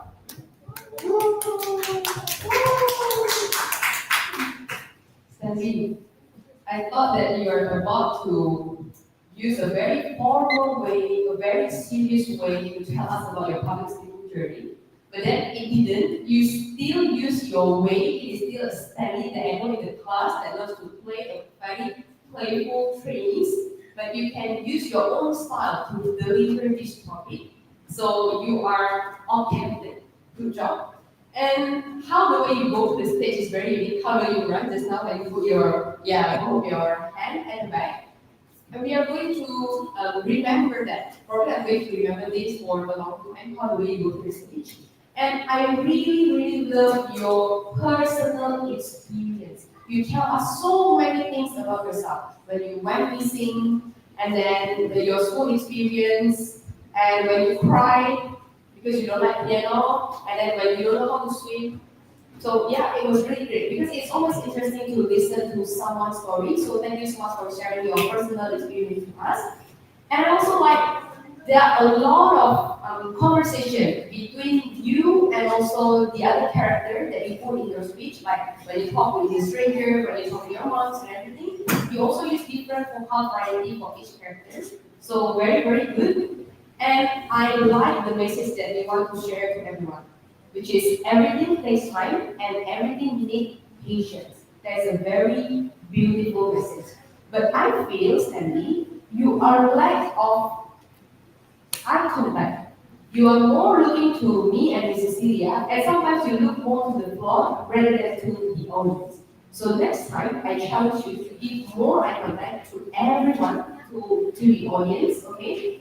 And I also challenge you to slow down in some part. I know you're very excited, you want to tell us more about your experience, but you need to slow down in some part to create a more dramatic effect. And also, don't close your speech by saying thanks. I wasn't supposed to close it, but means I forget my mistake. I can forget to take one. Yeah, okay, but remember this, okay? Don't close your speech by saying thanks anymore. You can simply close with how do you close yourself, like everything takes time, everything needs patience, and then you pause for 3 to 5 seconds and I'll put the control back to MC. You can simply end that way. You don't have to say thank you anymore, okay? But overall, thank you so much for sharing your public speaking journey to us. Good luck, and I want to look more of your performance in your next real stage. Thank you, Stanley. Okay, bye-bye. Thank you very much, Miss. That was amazing. Now we will have 1 minute of silence to fill the building.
Oh, so the next speaker are going to talk something and an activity that I really hate actually. But don't worry, I will hear what you say. So the speaker are going to talk about reading. Who here is really like love reading? Oh, no. There's not a lot of students and people that really like reading, same like me too. But don't worry, for this session, I will see and I will try to read also. So now, let's welcome Raiden on.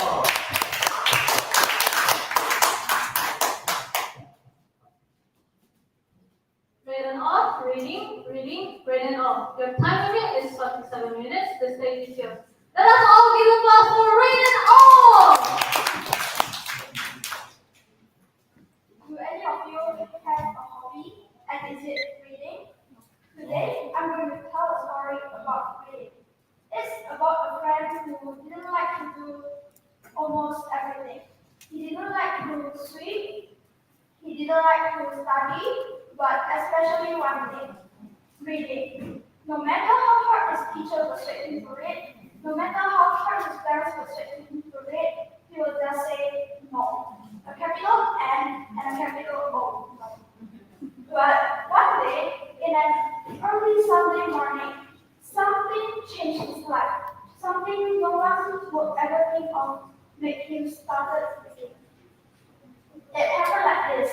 His alarm clock suddenly went off and he was sleeping and then wow because of the alarm clock. And he saw that since it was early, he decided to walk around the garden. While walking around the garden, he saw some squirrels chasing each other, but we don't have those in Medan.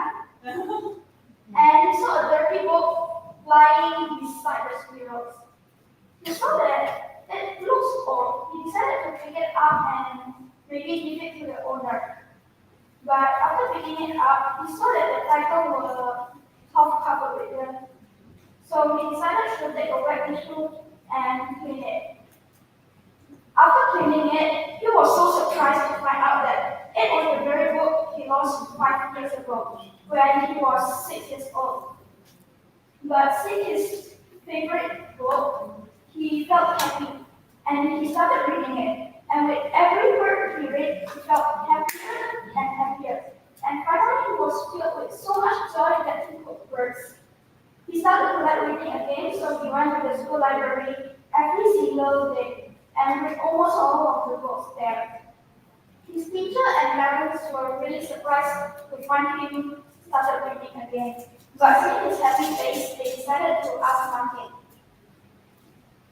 This story is telling all of you about reading can come from different places and sometimes you can even make it as a hobby. Reading does not mean reading boring books that you don't like. It can mean something that you like. For example, if you like anime, you can read manga. It's like the comic version of anime. And if you like funny stories, you can read a comedy comic as the rights.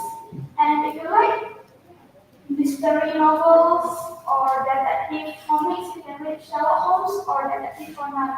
Me myself, I collected lots of Detective Conan because it's one of my favorite books. But sometimes it's out of stock in Gramedia and Shopee, so I need to wait until they refill stock. As for beginner readers, I recommend you all to read Famous Five by Enid Blyton. There is about 20-something books of it, and it's about 4 kids and a dog who stumbled into all kinds of different adventures. The children's names are Julian, Dick, George, and Aiden, and the dog name is Timmy, short for Timothy. Enid Blyton wrote a lot of books in her time. She wrote about hundreds of short stories, and the famous stories are Secret Seven, The Magic Pot Weekly, and The Wishing Chair. Also, I have a word for all of you here, which is reading 5 pages of books day. You can read it anytime when you are relaxing. For example, you just got home from school or just got home from the office and you're just lying on the couch doing nothing. You can choose a book, any book you like to read. Even magazines are okay as long as it's a book. Me, I like to read after I would go home from school, so after my stressful day from school, I decided to go home, lie on my bed, and read some books. Sometimes I read like the Corner or the Chronicles of Narnia. Sometimes I can read a book and then repeatedly read again and again and never get bored because for me it's really nice. And I have a story about how I started reading. About 5 years ago, I didn't like reading at all. I hated it because the books looked boring with words on it. But one day, I was going through my bedroom looking for things to do because I was really bored. It was the summer holiday. And I saw a book, a novel, on the shelf. It was titled The Property Bird by Annie Letter. I decided to read it since I was bored, and it was really awesome. It's about a bird, a magical bird, that when you pluck a feather out of it and wish anything you want, it will turn into that thing you wanted. So I started like reading by that. And as J.K. Rowling used to say, if you don't like to read, you haven't found the right book.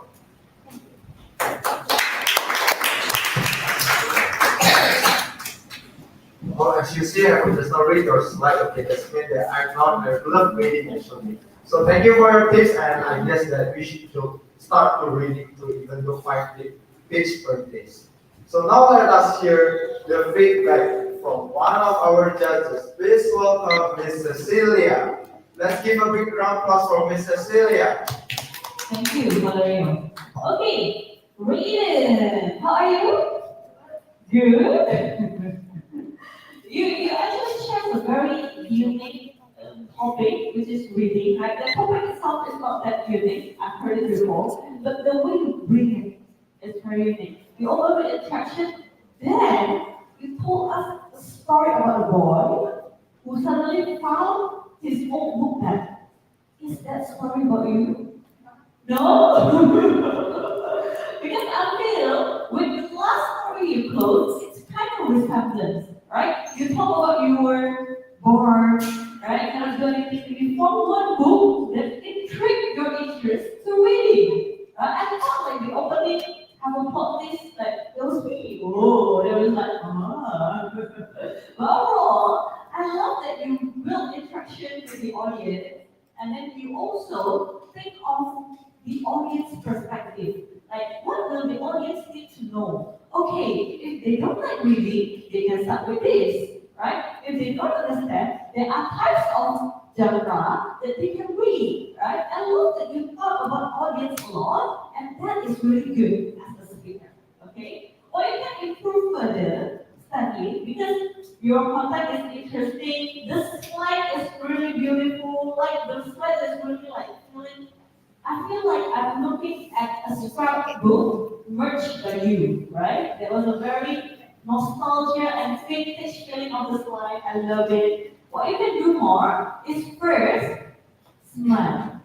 Smile more, right? Because you have a beautiful smile, and also smile actually can connect us with the audience, right? We can share our engagement through eye contact and smile. Through smile, we look more warm and welcome. Okay? So smile more, it will make you look more confident. And at the end, conclude again. So remember everyone, you have to read. You can start with 3 things that are shared to you, and then I'm excited to see you read more books. Share it with me. Because as J.K. Rowling said, okay? You get the point? So there are 2 things you can improve, which is Smile and stabilize it. very good, amazing. Let's give applause for Raiden. No pressure, can bring it back and go back to your seat. That was easy. Now we will have 1 minute of silence to fill in the list.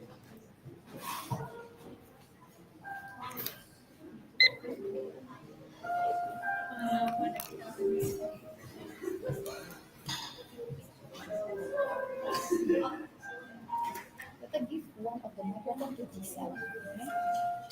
Okay? This is Giselle. Yeah, like using microphone.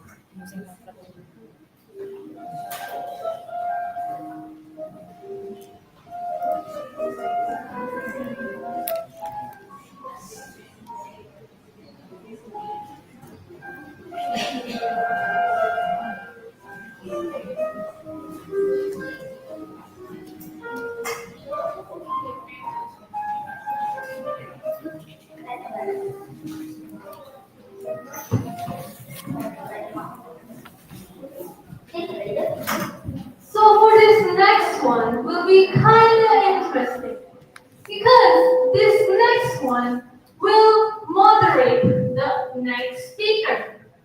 So what is actually moderating? The moderator will moderate the speaker that is gonna speak in front. And the speaker is gonna bring a topic about something really interesting actually. Do you like movies, Valerio? Yes, I love to watch a lot of movies, especially action movie or the weak hero movie in Netflix. Oh. Oh wow, I love movies too, especially one with great storytelling. So now, I would like to invite our moderator to go up to the stage, and the moderator is Disal Ang.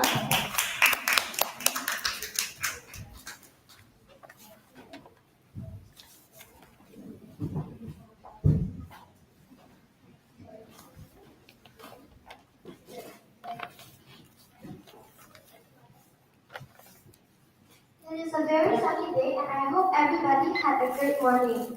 So today I will be moderating Kobe. He has researched a lot about movies and is going to explain to all of us about how movies are created and the essential steps. So everyone please welcome Kobe! Good luck.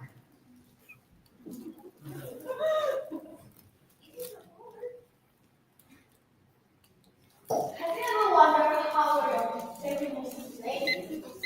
Well, I feel like everybody here loves to watch movies. Am I right? Yes. Because I feel that movies have that kind of magic to entertain us all in very different ways. There's a lot of movies nowadays, such as Mission Impossible, Harry Potter, etc. These movies were so famous that a lot of people watch it. The director is famous, and this is a very successful movie.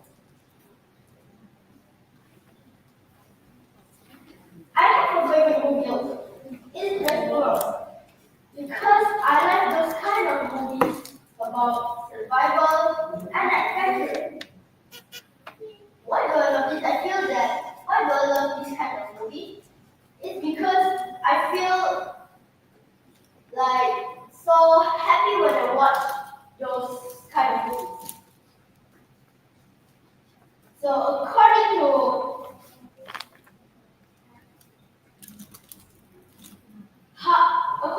New York Academy, Film Academy, or NYFA, there's 702 steps to make a movie. First, the idea. The idea is mostly called the foundation of something. Because without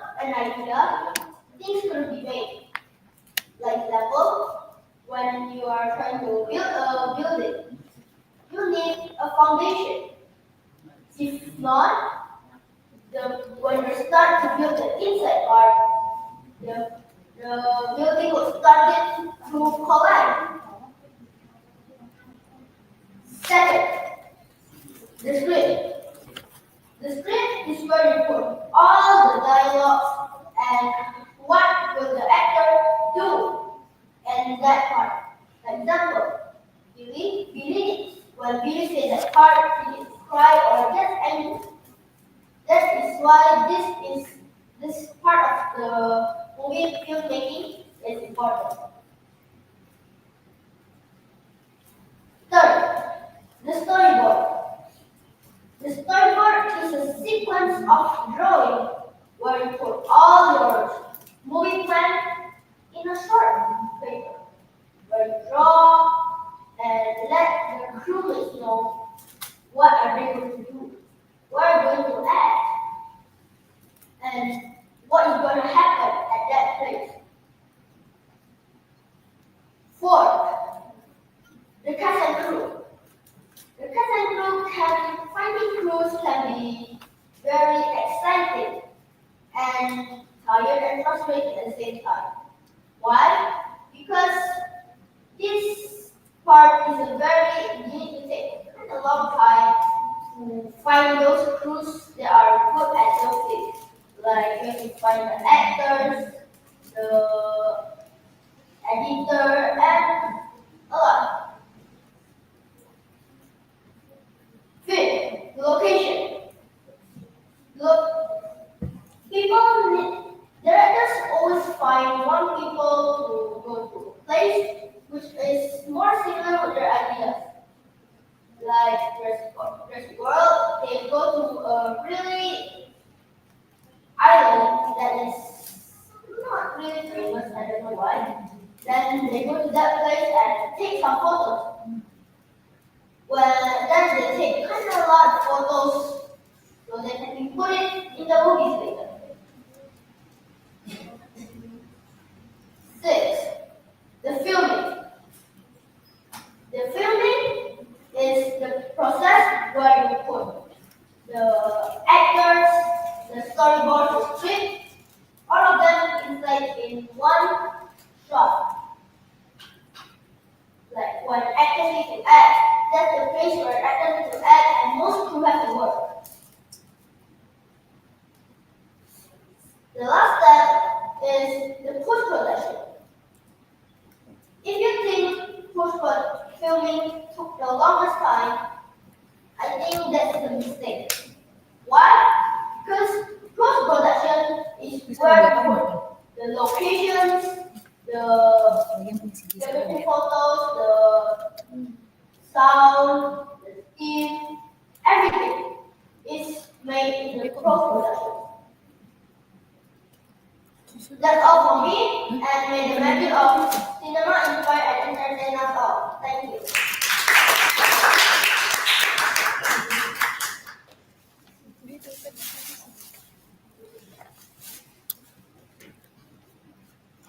Well, that was a very great speech. So, before we start, is there any questions from the audience? No. Okay, the guy in the blue shirt, please stand up. Can you give your mic? What's the name of the guy that played Howie. like the movies? And so, Howie, what movies? Wait, sorry. What movies are more expensive to make, in your opinion? Non-animated or animated films? And please tell why. I think which one is more harder to make, non-animated or animated films? Thank you, Stanley, for the answer. For the question. I think non-animated is harder to make. Why? Because they need more crews than non-animated movies. Thank you, Chloe. Thank you for answering my question. I really appreciate it. Is there anybody else? Anybody else? Yes?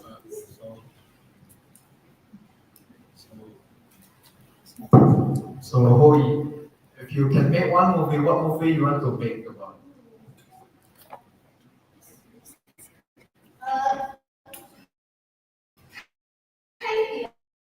For the question.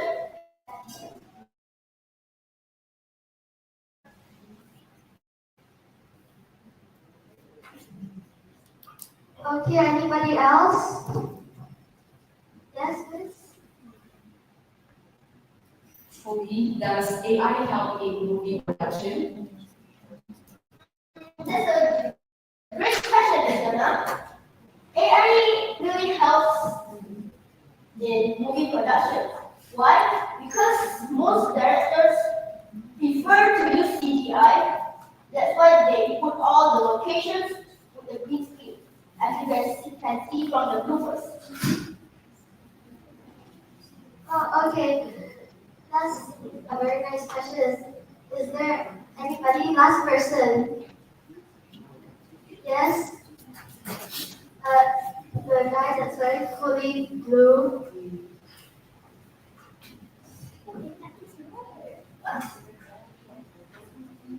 What's the second hardest step to make? The second hardest step to make a movie. Second hardest step. What is the second most hardest step to do in the making of a film? I think the filming, because they need to, most actors need to remember the script at that time. Okay, thank you for answering this. Okay, so now I will ask you a few questions that I'm very curious about. So the first question is, which one normally is more expensive to make, non-animated films or animated films? In my opinion, non-animated film is more expensive to make. Why? Because they need more crew. Okay. So that brings me to the next question. Which one takes more time to film or make? The non-animated one. Because it will take days, several weeks to make a non-animated movie. Oh. I thought that because it's like animated movie, so it would take less time and it would take only one person when I thought. So the next question is, if in animated movies, because the characters don't speak for themselves, you need voice actors, are those part of the post-productions? That is the part from the filming. Then from the post-production, they put the voices to the characters. So in the filming, they're supposed to say in the microphone. Yeah. Oh, that's actually really logical, maybe. So next one is, normally if you would create a movie or be in one, like how would you direct it personally? Like, oh, direct where few people just stranded on the island, then there's some weird creatures, and you have to survive. That's very scary. I think that would be quite interesting too, although. So the next question is, which one normally, like if you're in like post productions or whatever, can you scramble the steps? I think you shouldn't scramble the steps, but if you want to put the location at the top, that's okay. But I think the production is better for the end, and the idea is always at the top. Oh, so for example, if you want to scramble it, it's actually possible. What if I want to remove the steps? Removing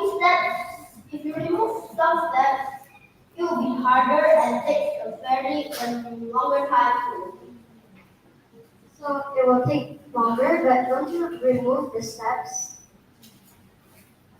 If you remove the steps, like in animated films, let's say you remove the filming, what will happen? Or if you remove the script or idea. The idea, as I tell at the speech just now, without ideas, the animated movie won't be good. And the steps that you see just now is the important one. So if you want to make an animated movie, I think the location can be used. But the locations can be erased. Yeah. But is it the locations where you film the movie? What if in real films? I think it's better if you take a picture of the place.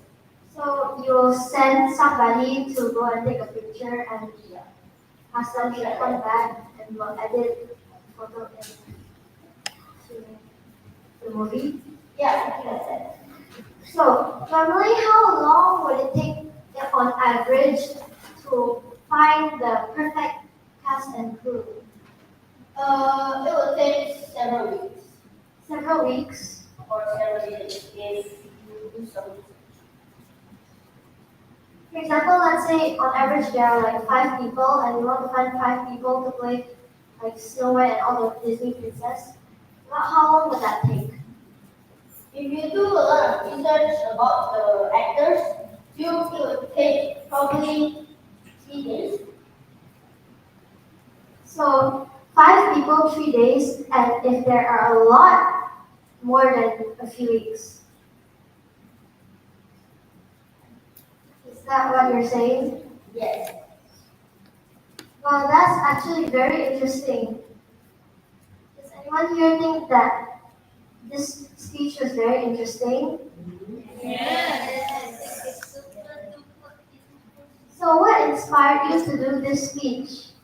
I got inspired to do this video because I really love food. Every Sunday night or Saturday night, I watch movies. Yeah, So you really love movies? yeah, that's one of the hobbies. So you saw a movie and it inspired you to make steps on how to film a movie or create a movie. So in conclusion, like if you could say all this, if you could say all the steps in like 30 seconds, what would you say? All the steps, 30 seconds, I think you will summarize. Very summarize. If you want to explain to the audience how to make a film in 30 seconds, would that be possible? Except everything was said. So if you want to make a movie in 30 seconds, is that possible? No, that's not possible. Because it took more than one day to just find the clue. Okay then.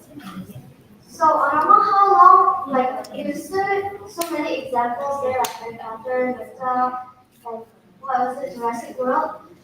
Like out of all of that, which one took the longest time to film or create? I think they're all the same because according to the season or episodes that on their movies, I think episodes are longer to make. Well, okay, so that's all for this. Thank you. Thank you.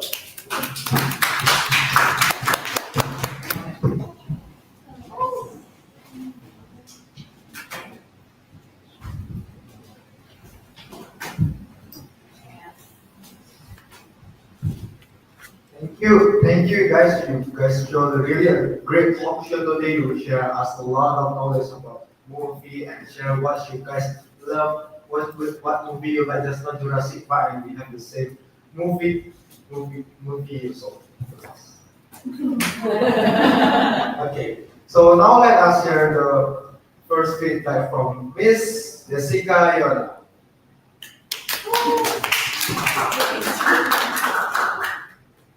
So, Giselle, I like your outfit because I think your outfit is suitable to be a moderator. And also, the question that you ask the speaker, it is very interesting. So it can make the speaker explain even more about the movie production. I really, really love the question. But now I want to share about what is the flow to be a moderator to Zoom. So in the beginning, after we go to the stage, we can greet the audience. You did greet the audience just now. And we should give a short introduction about what kind of topic the speaker is going to talk about. We can talk with the audience. We can ask about any of you love to watch movie. Do you wonder how is movie production? Today, I have invited a very professional person that will talk about movie production. Since he is someone that has won a lot of awards, blah blah blah blah blah blah. You know you have to edify the speakers so that the audience feel that oh, this is someone credible. I'm going to listen to someone which is very professional and expert in this field. While just now, I didn't hear that you give any invitation to hobby, correct? Correct, yeah. So next time, remember to give edification. And then we also don't say good luck to our speaker in moderating session because we are not being host in the class. Okay? So moderating means formal, watched by public. Okay? So don't say good luck to your speaker. And then I want to ask, you guys prepare a chair there, but why you didn't sit? That's what I was trying to say. I don't know. Okay, Holly said don't know. How about Lisa? You also don't know. Okay, so next time you guys can try to sit, relax, okay? I know maybe you feel a lot of burden and tension, but then relax, you can sit. So let me go back to the flow. So in the beginning, after you greet the audience, and then you should edify the speaker, okay? You should edify the speaker before you really welcome him to the stage. And then after he finishes delivering his speech, you come back to the stage, you can say thank you to the speaker. And you need to, both of you can sit down. Okay, you guys can sit down, and then you can ask your question first. You are the one that first give question to the speaker, not the audience. Just so you ask the audience first, right? So next time, you should ask the speaker in advance your questions, like 2 to 3 questions is okay. And then you can give the chance to the audience. After you ask the audience, and if you still have time, or let's say the audience don't ask enough questions, you can add your personal questions to it. Just now the flow is you ask the audience, and then you ask Hoey in the end. Okay? And next time as moderator, you also need to tell how is the proper way to ask a question. You can say, so ladies and gentlemen, if you want to ask a question, first you can start by saying what is your name, and let's say where do you come from, and what is your question. This is how you didn't tell right, the audience how the way they can ask. And I also noticed that just now when you invite Hoey to the stage, you forgot to shake his hand. Right? Did you shake Hoey's hand just now? No, right? Yeah. Next time after you invite the speaker, you should shake his hand and yeah, please have a seat. So yeah, you can chit chat a little bit for the speakers again. Okay? So Giselle, I really hope that you can pay more attention to the flow of how to moderate in the future. Okay, one more thing. Remember to give eye contact when you ask the speaker. I noticed that when you ask Hoey those amazing questions, you didn't really give eye contact to Hoey. Okay? So that next time remember to give eye contact so the speaker feel appreciated and the speaker can feel that you are talking to him. Okay, Lisa? Next time please pay attention to the flow of how to do a moderation. Okay? Okay, I'll give the floor back to Sesi. Thank you, Ms. Jessica. Now we will invite one of our judges. Let's welcome Miss Cecilia. Thank you. Hoey, I will evaluate your performance when this is your real stage, right? I will evaluate when you talk about movie, okay? I think as a speaker, this is a very interesting topic. I love watching movies. I love to go to cinema. Cinema is one of my big spender of my money, you know? And I enjoy the topic you bring today. And then the slide that you design is very interesting. Right? Just can we go back to the previous slide? Yeah. Wow, look at that. Go back again. Yeah. Again. Yeah. My favorite one is how in each of the part of the slide you are able to elaborate beautifully, right? If me, I design this slide and I see, look, these are three posters of the slide, but you are able to tell the story of it, right? Oh, this is a very interesting movie. There are the first one, which is Museum of Possible, blah, blah, blah. So I think the transition of the slide from your storytelling is very good. Okay? Next time, your next challenge is when you do the next slide, try to not pause too much. Yeah? And make sure you are not facing the slide and the TV a lot. Because remember, you are telling us the speech. You are not telling the TV. Right? So you need to understand the content of the slide that you made, then tell us. Focus on the audience. Okay? That's the first one. The second one, I would like to ask, do you have a habit of drinking? Is that a habit? Okay. Now, I think that you blink repetitively, right? And as next type of blinking, I think it's a lot. Okay? So, do you feel more calm when what do you feel when you blink? Do you feel more calm or do you feel more comforted? You don't feel anything actually, right? So I think next time you can practice to lessen the breathing. Yeah, this is the same practice I give when I have a student who cannot stop flipping her head. Okay, so when flipping her head, the motion is hand, right? Because if you blink it, the motion is this muscle over here. So you can try to deliver one speech with a very wide open eye like this. Can you try to open your eyes very wide? Yeah, like that. You try the whole speech like this. Then your muscle will start to lessen and forgetting to breathe. Okay? So decrease the habit by doing the opposite thing. Yeah, hopefully you don't stick with having big eyes every time you do your speech like but no, usually it's not. Okay? So try to lessen the breathing. And also, add more personal story. Do you still remember like the first time you go to cinema? The first movie you watch, who you watch it with, right? Those kind of emotional moments that shapes your love of movies will really help to build connection with the audience. So use and add that in your speech, okay? And also, I love that you not only talk about the consumerism of the movie, which is the people who enjoy it, but also behind the scene, right? How to produce this movie better, okay? That is very interesting. I never heard that perspective before. So well done. Do you want to be movie producer in the future? No?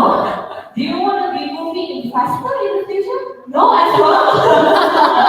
Because your speech today can convince me that you will be in the future, right? So very interesting, very passionate about this. I'm excited to see more speech from you. Good job. Good job. Thank you, Miss Amelia. And since you guys been standing for so long, you may go and ahead and ring the bell and sit down. That was easy. That was easy.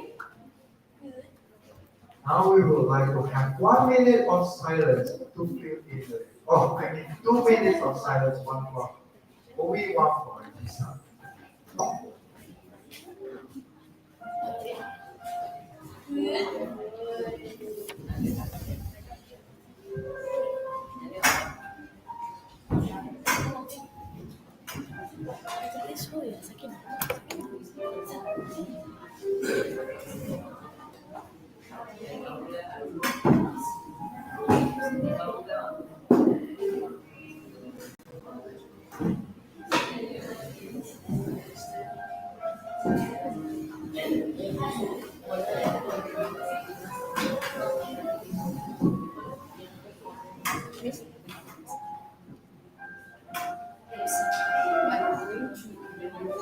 The 12th and 13th. So Celestia and Ashton will be evaluated by Miss Cecilia because all of them are my students. Yeah. Okay, thank you. Not yet.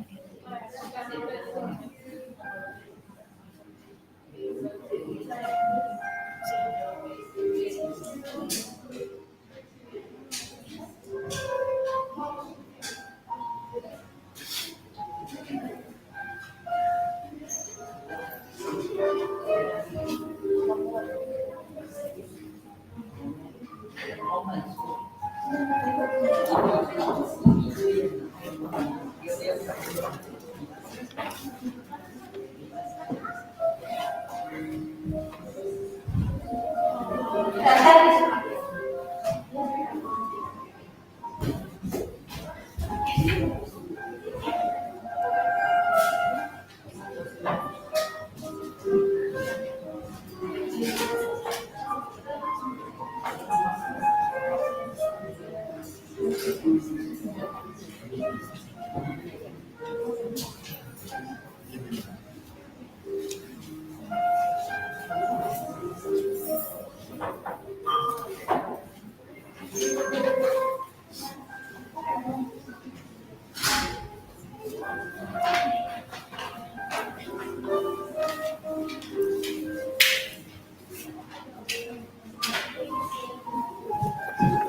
So now our thought speaker thought something that really important for everyone.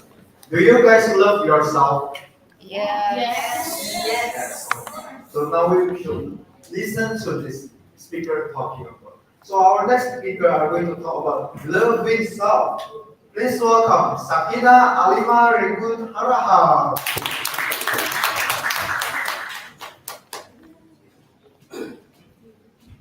Sakina, living self, Sakina. Your time limit is 47 minutes. Good luck. Let's all give applause for Sakina!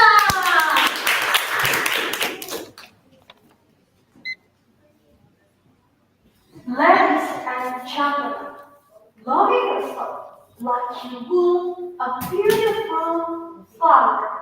Have you ever heard about that? Everyone, look at this beautiful flower. This flower needs a light, water, and time to grow up and become a beautiful flower. So thus, loving yourself without love from within, even the most beautiful flower can be withered. So pay attention to yourself. Give it space to grow. And remember, you are deserved to bloom like this beautiful flower. But let's be more realistic. We live in a world that is full of judgment. Our social media says, even if you haven't been success at your twenties, so you are a failure. Our advertisement says, your skin must be fair, your body must be perfect. And our environment sometimes says, your grade must be perfect and your life must be altered.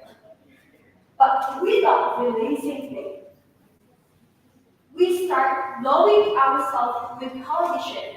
For example, you will say to yourself, I will love myself if I am pretty. I will be confident if I have a partner. I will feel worthy if I got the first place at my exam. But have you think about it? If you start loving yourself with condition, so you give yourself a healthy love, and people will think and say to you that you love yourself with the self. But today, I will change that perspective to another possible. So everyone look at this table. In this table, there is two glass and a flower, a beautiful flower. So the first glass is the glass with the water, and then the second glass is this glass without the water. So imagine the flower as yourself, and then the glass with the water is like you love yourself. The water is love, and then the flower is yourself. So it's combined. So the first one, you put the flower to the first glass with the water. So the flower will be combined with water. As you love yourself, the flower will be bloom and grow to become the most beautiful flower. Meanwhile, if you put the flower a glass without the water. You don't love yourself, so the flower will be withered, will not grow better. So that's you. Love yourself. So your life will be bloom like a beautiful flower. And how can you receive love from other people if you don't even know that you are worthy of love? So for me, one thing that I do to show I love myself, I try not to always say yes to other people. I dare myself to say no if I cannot help other people. So I will give the example of my personal story. One day, at the day, I'm very tired because I have finished practice drama for the class event, and I'm the leader of drama coordination. After the practice, my friends come to me and ask for my help to coordinate over the section. But at that time, I still see many people at that place who are not playing after the practice. So I say to my friends, I'm sorry, I cannot help you today because I'm very tired and I want to take another class after this. So you can ask her to let us people as you see there is still many people in this place which is keeping quiet. I refuse to see that how I show I love myself. I care about myself. If I cannot, I will say no. If I can, I will do my best. And love yourself is about the process. You cannot love yourself at that one night and then suddenly tomorrow you will love yourself. Love self is a process. Maybe today you will love yourself and tomorrow you will love again yourself. It's okay.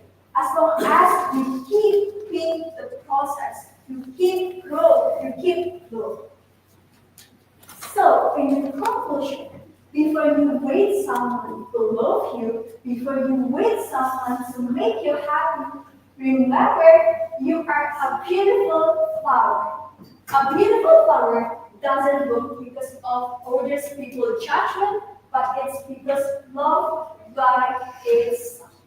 And you was born not to be withered, but you was born to become a beautiful flower, whole from within.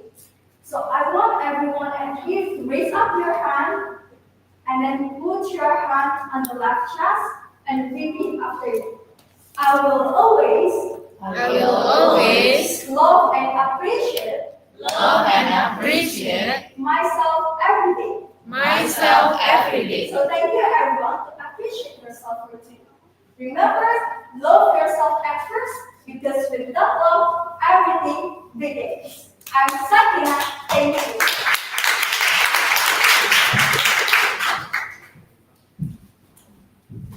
Thank you, Sakina, for teaching us to love ourselves, actually. So we should be love ourselves every day, guys. Not only one time, but every day love yourself. So now we would like to invite one of our judges to give the feedback. Please welcome Miss Yona. Let's give a big round of applause for Miss Yona. Hi, Sabina. May I know why you use this topic? Is it your personal experience or? Yes, because it's my personal experience. Okay, so it's your personal experience. I believe maybe most of us ever struggle when we don't love ourselves enough. But today, remind us one more time that why we should love ourselves. This is a very beautiful message. And I also like when you try to use the flowers, the glass, and the water to make your message even stronger. That we, as a human, is the flowers, and then the water is the love. So we need the water to grow. So the message is we have to love ourselves more to grow even better. And I noticed that you look very confident. I believe you have enough preparation for this. How long have you prepared? Uh, 1 week. Okay, 1 week. That's cool. Because like what we all know, a good preparation is like we're already halfway there. So because you really prepared, today you look very calm. You didn't look nervous at all, so good job for that. I also like when you share about your personal experience.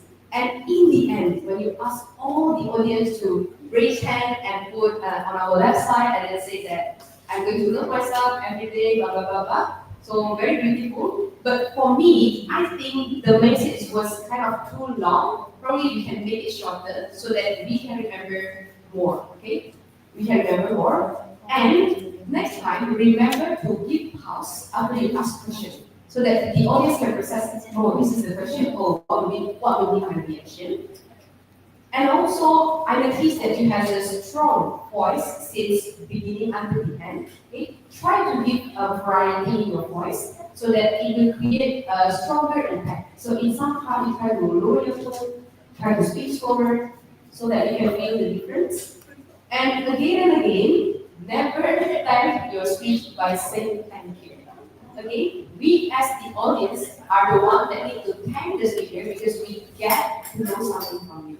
So next time you just end with your closing, the last statement before you say thanks, and then you pause for 3 to 5 seconds, then you give the microphone back to MC. Okay, next time you don't have to close with thanks anymore. Overall, a very interesting topic, and I really like how the way you use the props to make your message even stronger. Next time, remember to pause after you ask question and try to give variety in your voice. Okay, good job, Sarah.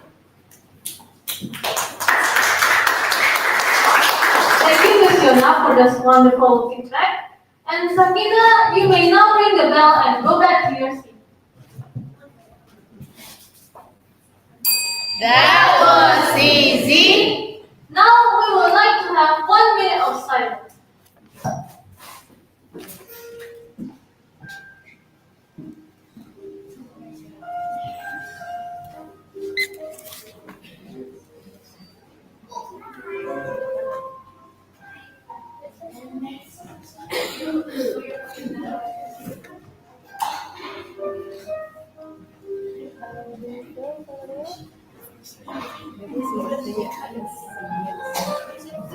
Make it obvious, alright? Don't put the you got same level as your knee. Like this.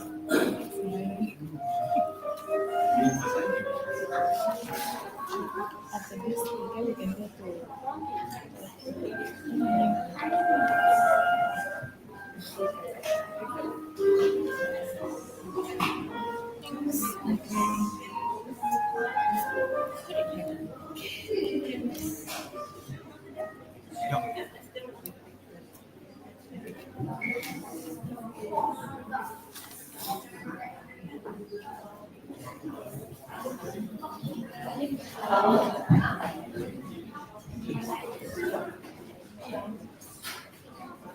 Now, for our next speaker, is going to talk about something very interesting in history. So, Valerio, what do you think about the light bulb? I, I guess that the person who invent it already tried around 10,000 times and totally failed, and now he already success to create a light bulb. And I guess all people know who is he. Of course. Do you Do guys know No. the person who invented the light bulb? So now we would like to invite the speaker who will talk about the invention of what Thomas Edison really invented. So now let's invite Gu Suhan.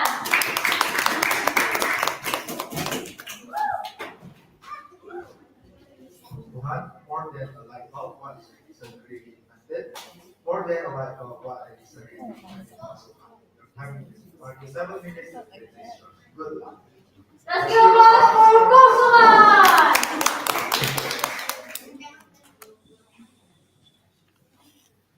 When I see the word light bulb, who's the first person that comes to mind? Most of us would immediately think of Thomas Edison, right? The Yes. man with a valley path, the wizard of mental part, the man who, as we've all been told, invented the light bulb. Well, what if I told you that Thomas Edison didn't invent the light bulb? You wouldn't believe me, right? But it's true, because before Edison, the light bulb was already invented more than 20 times. So why does he get the credit? Well, that's the purpose of my speech today. Because this isn't just a story about invention. It's a story about failure, teamwork, time, and what it really takes to change the world. With that being said, let's rewind to the early 1800s. In 1802, Sir Humphrey Davy created the very first electric light. He connected wires to a battery and made a piece of carbon glow. But it was so bright, it was basically a mini sun, and it only lasted a few minutes. Useful? Not really. Over the next 7 years, scientists all across the world kept experimenting. There was Warren Delano in 1841. He made a working bulb using platinum wire. It worked beautifully. But as we know, platinum is not cheap. So, good science, bad context. Then, in 1874, two Canadians, Henry Woodward and Matthew Evans, came up with another design. Their design used nitrogen and a glass bulb with carbon rods. Now, the problem was that they had no funding whatsoever. No lab, no way to scale it up. So, what did they do? They sold the patent to a man named Thomas Edison. Now, this is where Edison comes in. But to be fair, Edison was already known as an inventor. But this time, he saw something bigger. Not just a working bulb, but a way to make electric light the new normal. And so he and his team at Menlo Park started experimenting. They didn't just test 10 balloons or 100. They tested over 6,000 materials: cotton, linen, cork, bamboo, and even the beards of goats. Seriously? Goat ears? That's how far they were willing to go. That's how obsessed they were with finding the one that truly worked. Then, in 1879, they struck gold, or at least carbonized bamboo. That filament glowed for over 1,200 hours. How crazy is that? Not to mention, notice how much progress there is? Now, the next step was to host a public demonstration, and so they did. People were amazed, and this time, it wasn't just a flicker. It was the beginning of something permanent. And up to this point, you might be thinking, so if Edison didn't invent the light bulb, what did he do? Well, let me break it down for you. Firstly, he created a long-lasting bulb. Secondly, he made it cheap to produce. Thirdly, he designed an entire electrical system around it: power plants, switches, wiring, and so much more. Lastly, but most importantly, he knew how to market it. He once said, "I never had a failed invention. Just 10,000 ways that didn't work." That's what made him special. Not the idea, but the relentless pursuit of improvement. So here's what happened after Edison's version of a light bulb took off. Cities lit up. Factories extended hours. Families stayed awake after sunset without smoke or fire. And the modern world began to shine. Literally. But always remember, behind every bright idea is a team. A chain of thinkers, a trail of failures, forgotten names, and sparks that didn't catch. Edison didn't create the first bulb. He created the first system to make it part of everyday life. So, the next time you flip on a switch, don't just think of Edison. Think of the ones that came before him. The ones who experimented, who failed, who tried and tried with no guarantee of success, Because that's the truth about invention. It's not a one-man show. It's a long relay where each person has to force the other, hoping someone down the line will bring it across the finish. The light bulb wasn't just a product, it was a process. So, whether you want to build something, change something, or simply make your own little spark in the world, remember, you don't have to invent the light bulb. Sometimes, you just have to help it shine a little brighter. Thank you.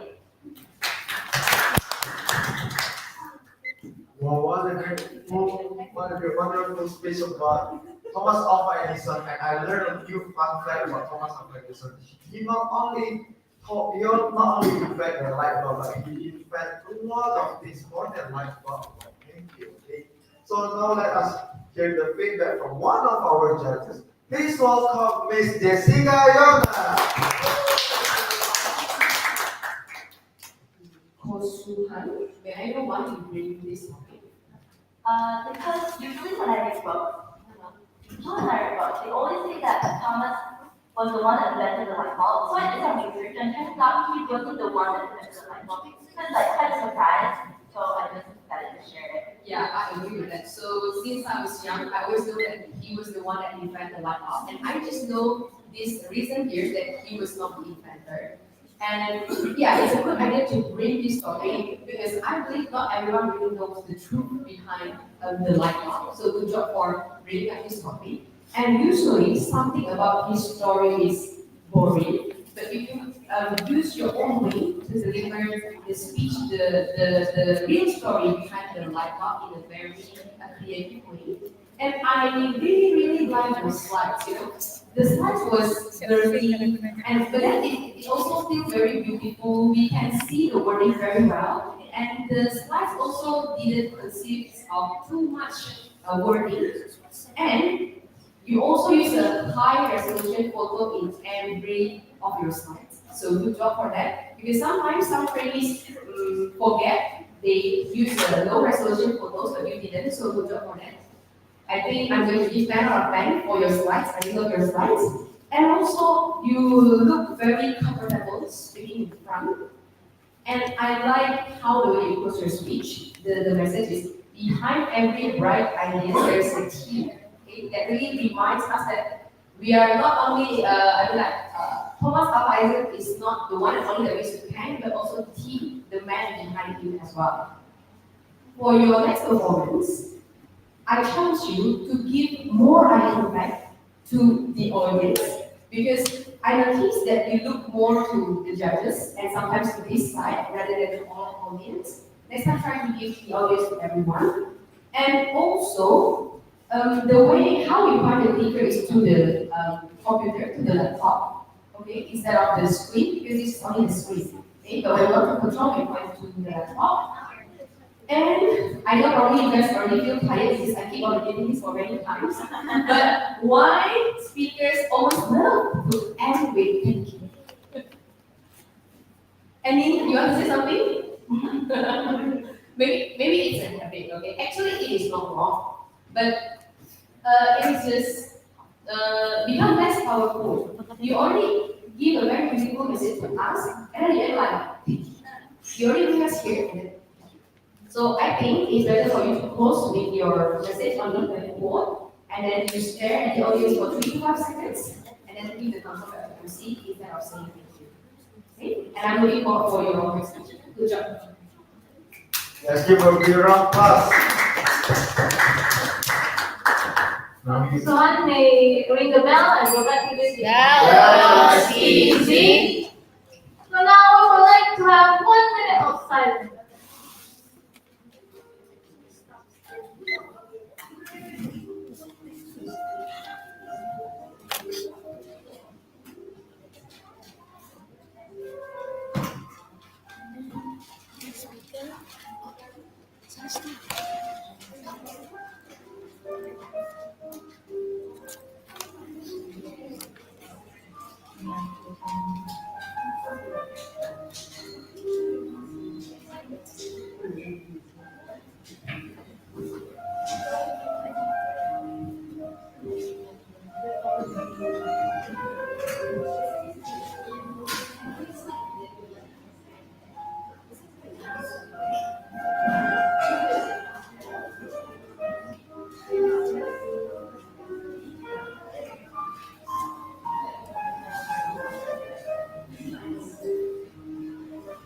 Don't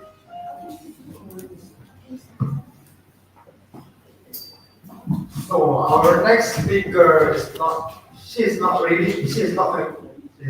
familiar actually for me because I already see her every week because she is my classmate probably.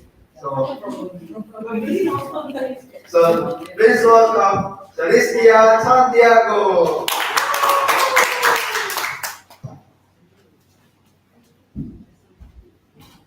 Celestia, we rush to grow up, then wish we hadn't. We rush to grow up, then wish we hadn't, Celestia. Your time limit is 5 to 7 minutes. Good luck. Let's give applause for Celestia!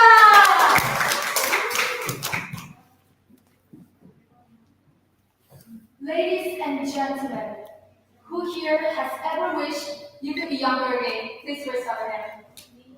Wow, looks like I'm not the only one here. Okay, thank you. Funny, isn't it? When we were younger, we couldn't wait to grow up. But now, we rush to grow up, then wish we hadn't.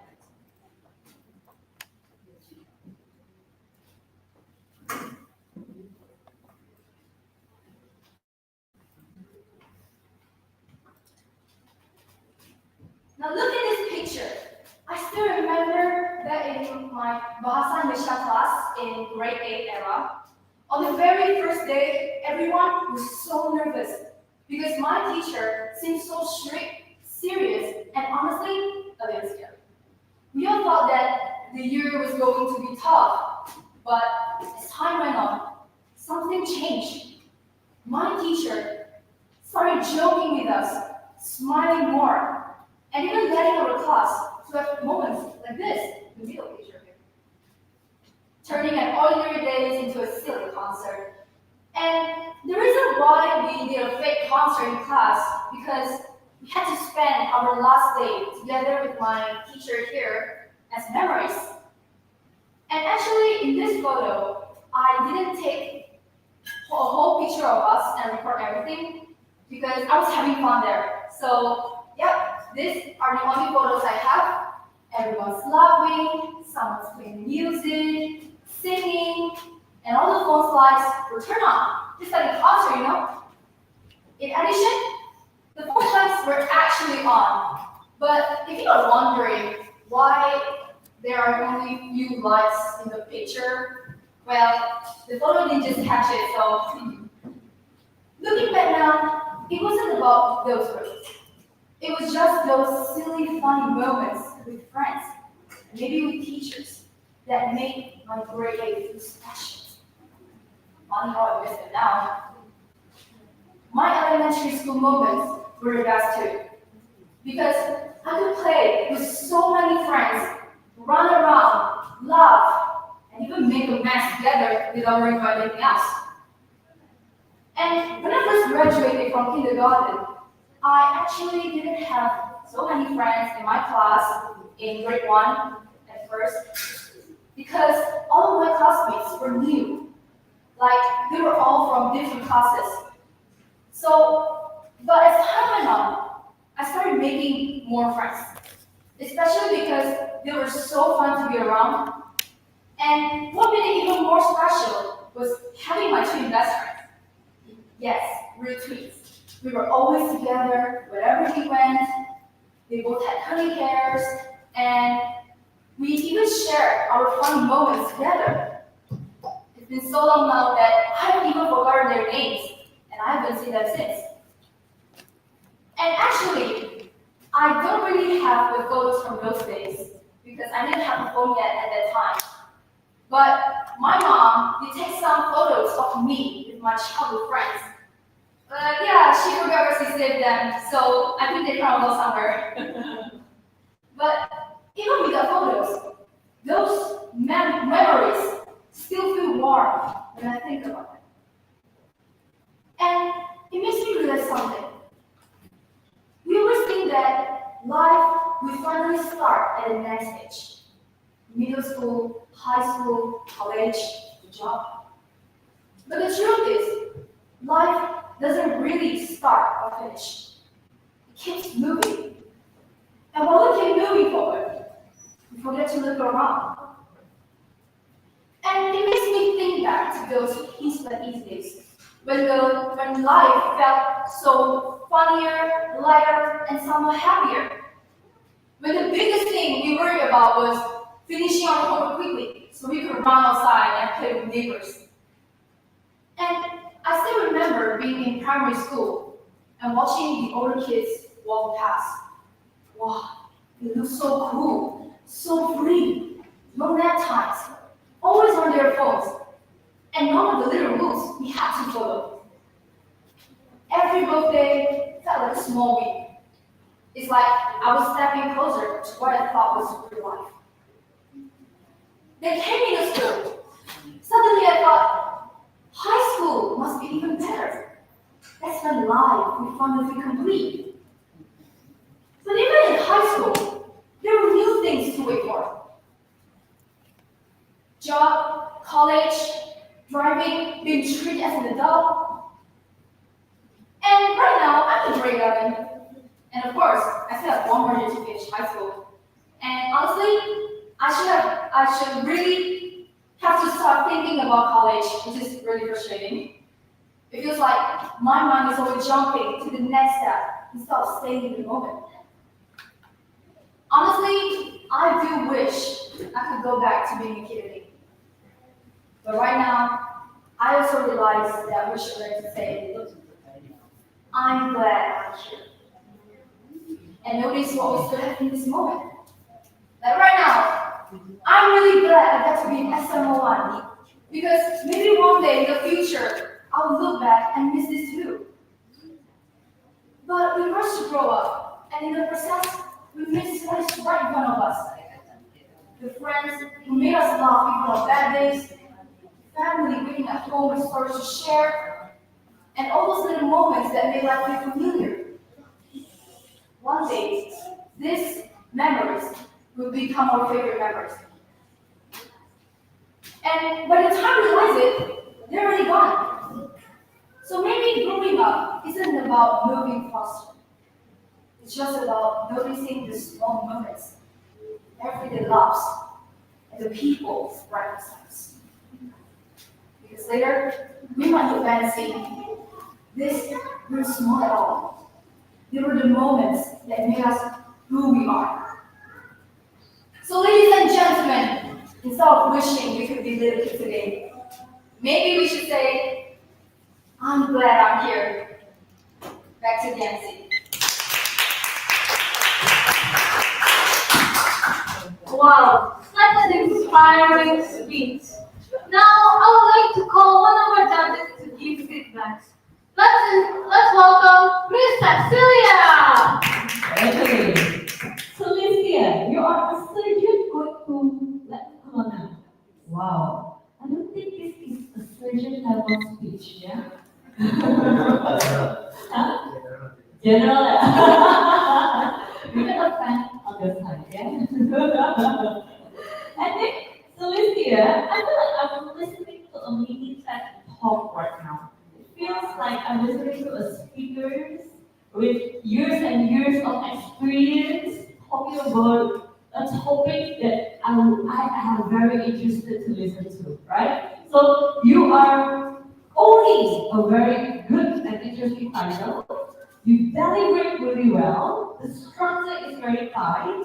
And also, I love that you have a quick expression. Well, once you talk about the sweet nostalgia, you smile. Then about the serious talk, you're so serious about that, right? That is beautiful, okay? That's how a speaker should always be aligned with the context and supporting the context that we want to have, right? Okay, the slide itself is very minimalistic with image, right? For one slide, another slide is just drawing words. I think for a surgeon and also for a speaker, this kind of slide is enough, right? It's simple, you get the message, there's no much animation, no much things to see, right? So this slide at the end of the day support you as a speaker. Now, one additional challenge for you, if you next time done a speech with a slide again, if you present something, okay? Try your best when you're presenting and you want to transition to the next slide, try to not make it a pause. Okay? So while you transition, you go to the next slide, you just press it and you continue talking. Yeah, make it part of your flow. Okay? Just like this slide will automatically go next without you pausing. Yeah? And also, sometimes when we want to go next, we also have the habit to look at the slide next and then come back. Right? Try to not break the eye contact with the audience. Because you have built the engagement inside and also you build the momentum there. Okay? And I would love, usually, because the speech is 5 minutes, 5 minutes, right? Next real stage, which is your left corner, that's going to be 8 minutes. Yeah? Try to have like more engagement in the middle. So usually if it's 8 minutes, I will put two engagement inside the speech. So it's other than the opening and closing, the middle part, I will add engagement. So the audience will keep on putting interest to my speech. Yeah? But because this is a 5 minute speech, that's already very well done. Maybe you repeat one me. This is called a surgeon speech. You've done an amazing job today. Yeah? Good job. You can just for your feedback. Now you can go to ring the bell and go back to your seat. Let's give a big round of applause for Sesi. Now we would like to have 1 minute of silence before we continue with the last speaker.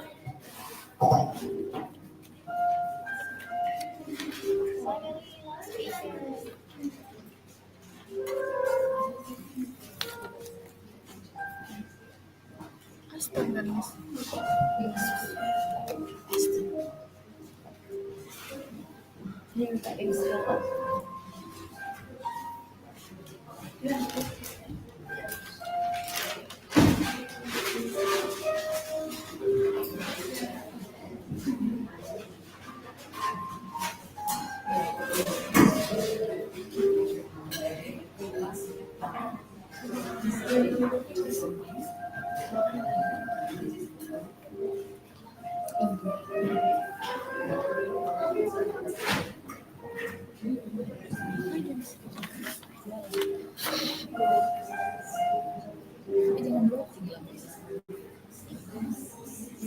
Ada 3 lagi nonton.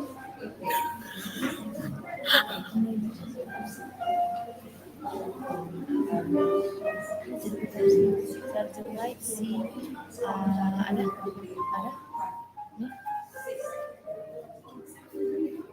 Tapi nggak tahu.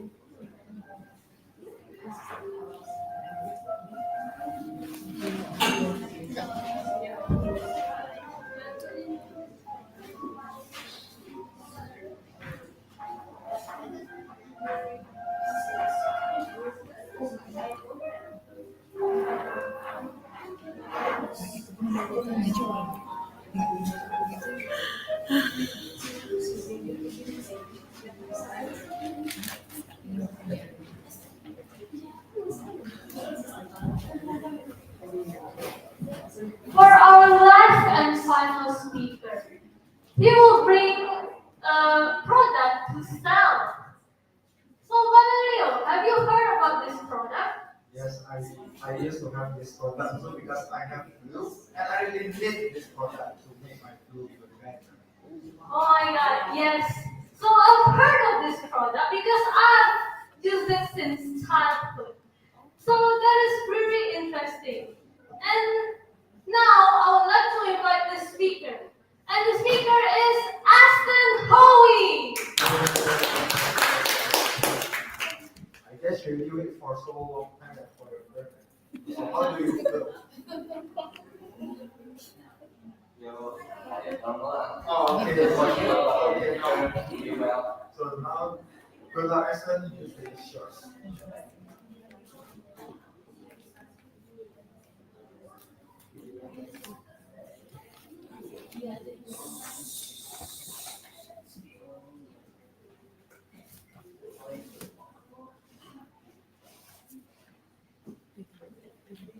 Ladies and gentlemen, can you imagine these oils that you see here can cure a lot of diseases? My name is Ashton Toby, and today I will introduce to you Young Living. So, have you ever heard of Young Living before? Yes. Now, Yellowing is a brand of essential oils that is can cure various of diseases. And let me show you a few of the oils. They have lemon, peppermint, seeds, and blah blah blah. So the first one, lemon. Lemon used for focus to improve your focusedness, can clear your acne, and also make you have less wrinkles. And also, most of our customers use this to boost their mood. And the second one is peppermint. Peppermint is usually used for to help your dizziness, concentration, and help to fight your drowsiness. And the main use of the peppermint is to reduce your headache. Then the next one, I have a challenge for you. So what I need all of you to do is pronounce this word. Nice. Okay? Nice. 3, 2, 1. Nice. Yeah, I actually the last time I pronounced it as disease, but after I did through searching and searching, it's actually pronounced as disease. So it's actually really interesting because we never considered this as some vocabulary or words. So it's really interesting. And it's useful to support your digestive system and can soothe your stress. Also can help your nausea. So mainly I use it for my stomach ache to help to reduce my stomach ache. And then six. Six is mainly for to help to cure your cough. And it also can support your immune system, boost your mood, focus, and what I didn't recommend is buying fish to become your natural hand cleanser. Because nowadays, you guys just can buy antiseptic or wet wipes for clean your hand. And the next one is deep relief. Deep relief used to reduce your headache as well. But mostly I use deep relief to to help my sore muscle because I used to play basketball and I always had the sore muscle on my body. After all this long I play basketball, I use deep relief for it. And then RC. RC used to recover your energy and then immune system support and have you to have a good sleep.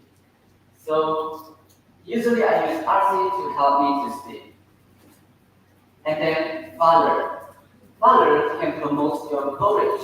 So before you enter this stage, you can use Valor so you can have a less nervousness or anxiety.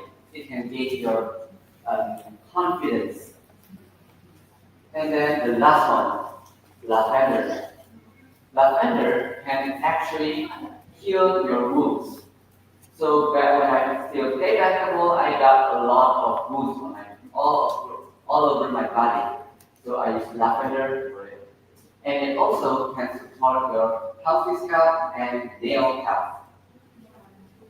And you might be wondering how to apply the oils, right? But before I show you, let me show you the prices first. I bet you have a jaw drop after this.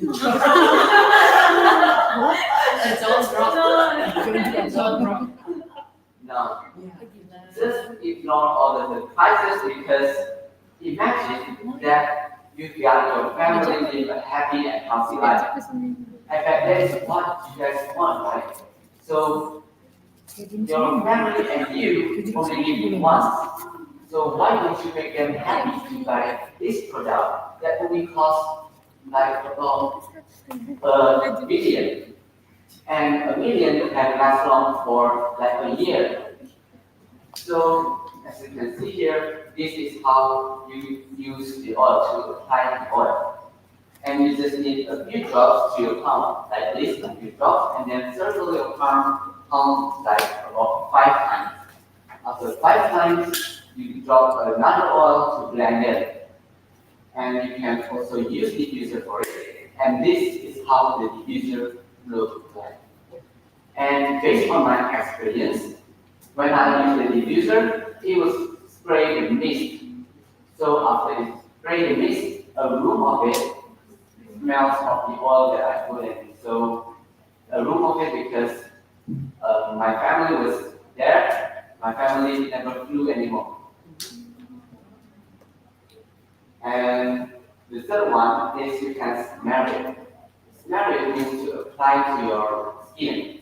So like a lavender, you can use it to drop a few and then circle it around it. And before I got to conclusion, I got a few things for all of you to read. Thank you. Thank you. This is actually the more detailed information for all of you to read. And later, maybe in the end of the speech, or maybe in the end of the discussion, I will pick it out from the back row. And now, this, in conclusion, lemon is for you to have a mood booster and also can help to become your skincare. And peppermint. Peppermint can reduce your headache. The digest is to help you to have your reduce your stomach ache, and this is for your cough, so you have less cough and maybe it can heal. And deep relief is for your sore muscle. RC usually for your restful sleep. Fowler is usually for your gaining confidence, and lavender for your moods. So that, so imagine that all of your family can live a happy and healthy life. So what are you waiting for?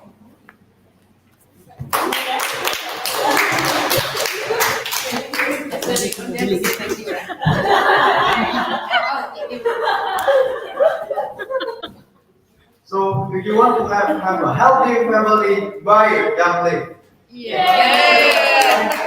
So you can be forever young. No, that's not that forever young.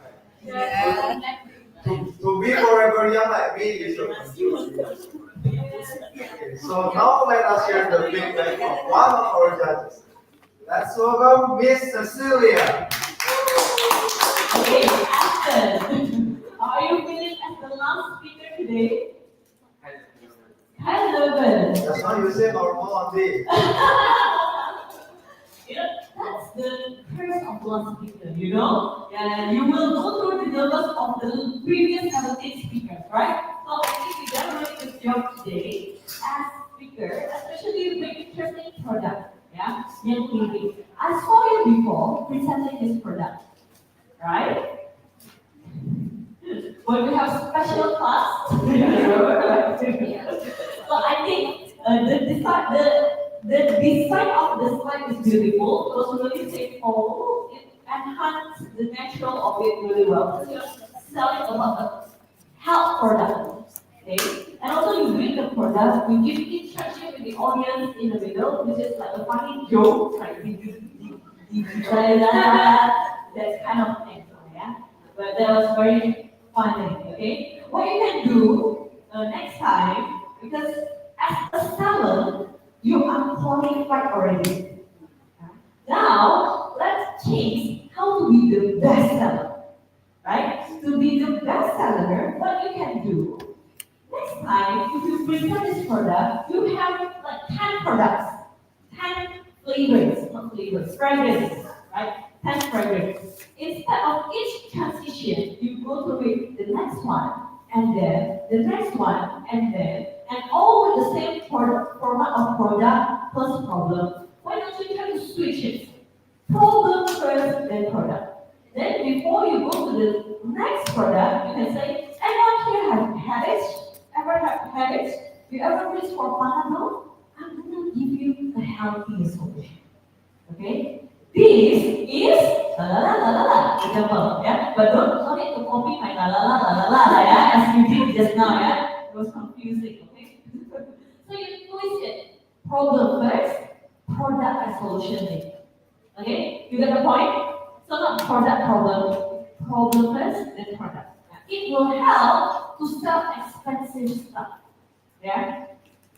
Another part is when you say, when you give a hint of jaw-dropping price. Yeah? I know you made it as joking, but I don't think it helped your case to make it cheaper in any way, right? it instantly becomes much more expensive, right? Because you keep it already jaw-dropping price. Yeah? If I were you, I would keep it at the end for the price, and I will compare it with reality.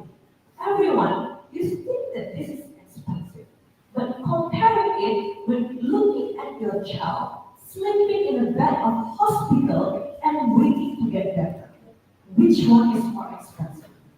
So you compare it with a real life scenario that is precious with the people who you want to buy.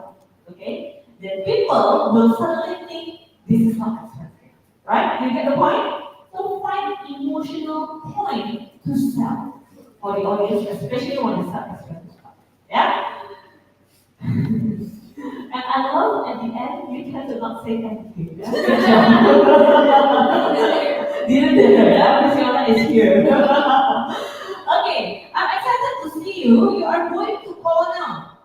Yeah. Kola now soon. Okay. What else you will do in Kola? Yeah, let's see. But overall, as a letter Kola, that was a very interesting study. Good job, Esther. Thank you, Mr. Sebastian. And Ashton, you may now ring the bell and go back to your seat. And thank God it is speaking. That was Easy.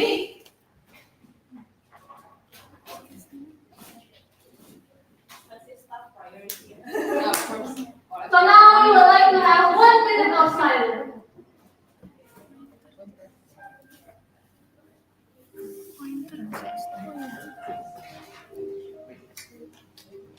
Oh, nggak sama review. Can I see your pointer?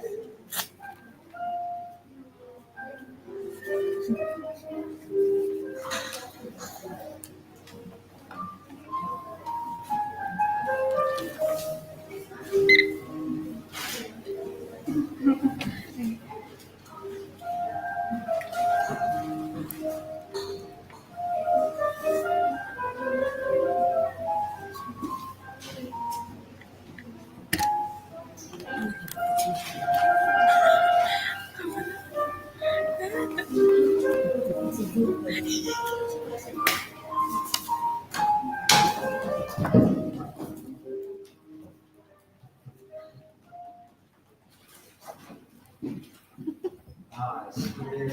Finally, it's in the end. So, Fiona, what do you think about the real estate? Wow, it was very, very, very exciting. And now it is time for all of our efforts to not go wasted. So, in conclusion, for me, as a speaker, you should not say thank you. Remember it, okay? Yes, remember that. Yeah, please remember that. Because in my class, every time Fiona always asks the speakers not always say thank you. And ladies and gentlemen, how are you feeling right now? Happy? It's finally over. Yeah, I'm sure all of you really because I'm too. Well, despite your nervousness just now, all of you did a really great job for today. So congratulations once again to all participants of Real Estate 43. Now, before we invite all participants to the stage to receive the pin and certificate, we would like to invite Miss Aurel to announce some special promotions. Ladies and gentlemen, let's welcome Miss Aurel to the stage.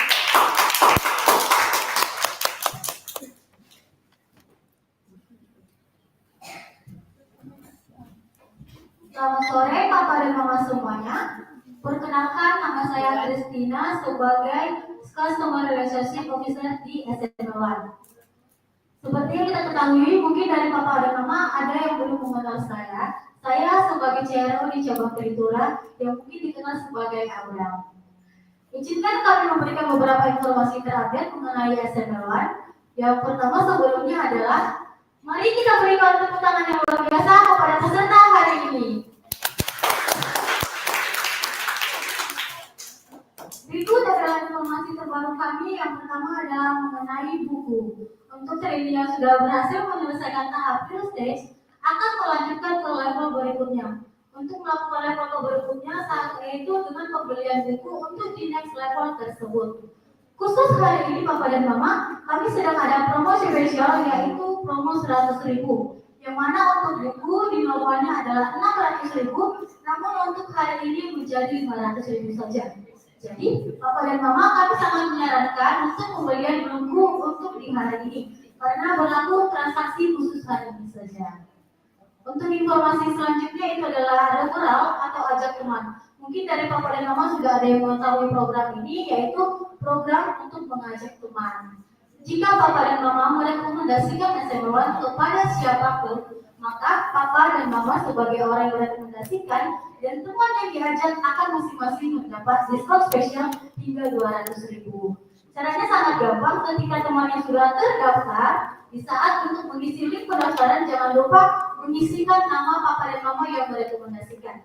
Jadi, yuk Papa dan Mama jika merekomendasikan SMA1 silakan dan boleh untuk mendapatkan hingga 200.000.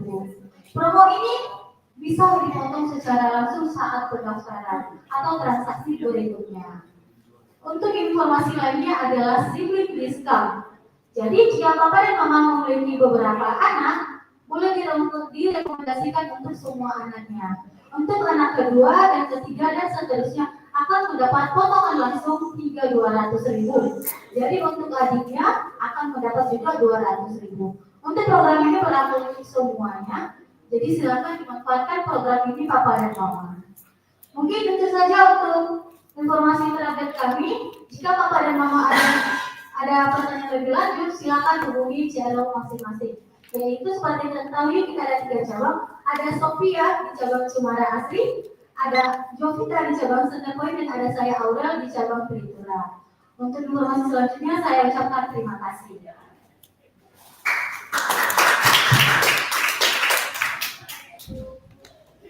Thank you, Miss Aura, for the announcement. Now we would like to invite Miss Cecilia to present the pins and certificates. Now we would like to call up the participant to the stage. Taking turn, if you hear your name, to be called, please go up to the stage and receive the pins and certificate.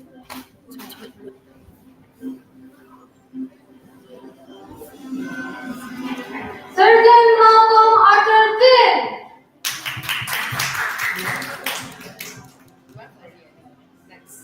Surgeon Chloe Majori 1.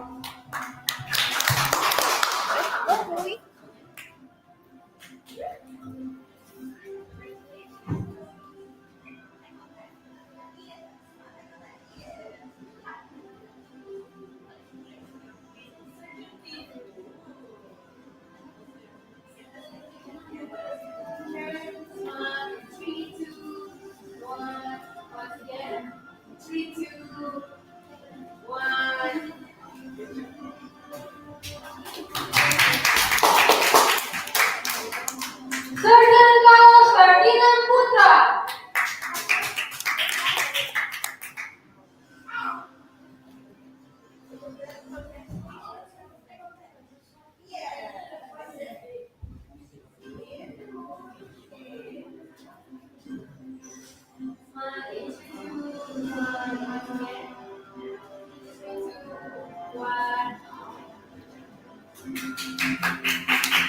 Surgeon Philip Alexa Winston.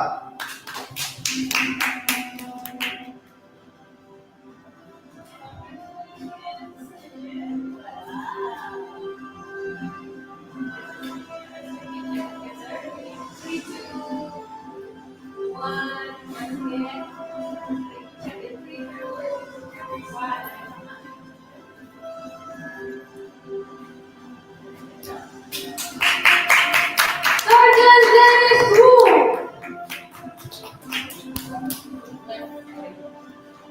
Surgeon Victoria Sunata.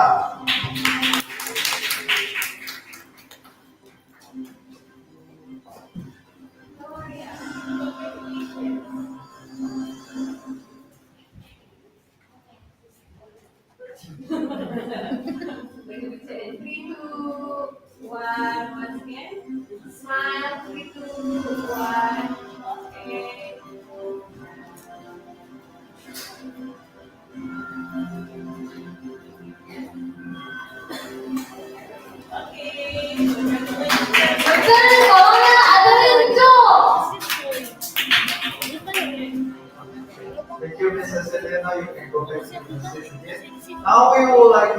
Miss Jessica Yona to give the certificates and the pins. Please welcome Miss Jessica Yona.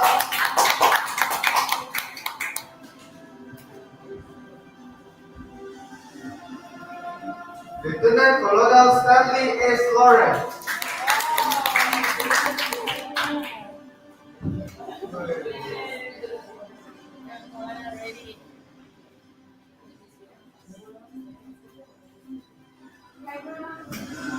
Three, two, one. Once again. 3, 2, 1. Okay, congratulations, Stanley. Lieutenant Colonel Raiden O. Yeah, opinion. Lieutenant Colonel Howie Chan. Okay, camera.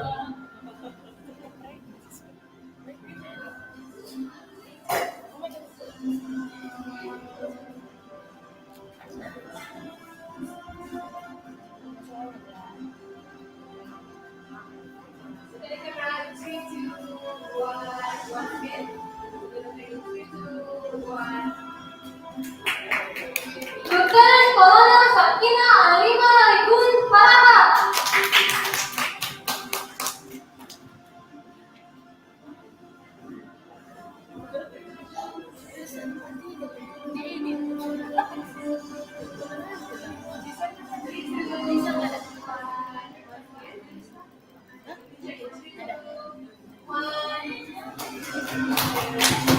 Lieutenant Colonel Kosuhan.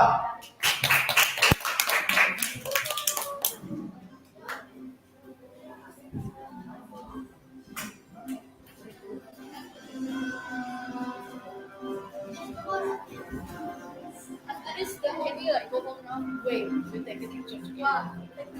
Oh yeah, let's take a picture. 3, 2, 1. Okay. 3, 2, 1. Lieutenant Colonel Celestia Candiato.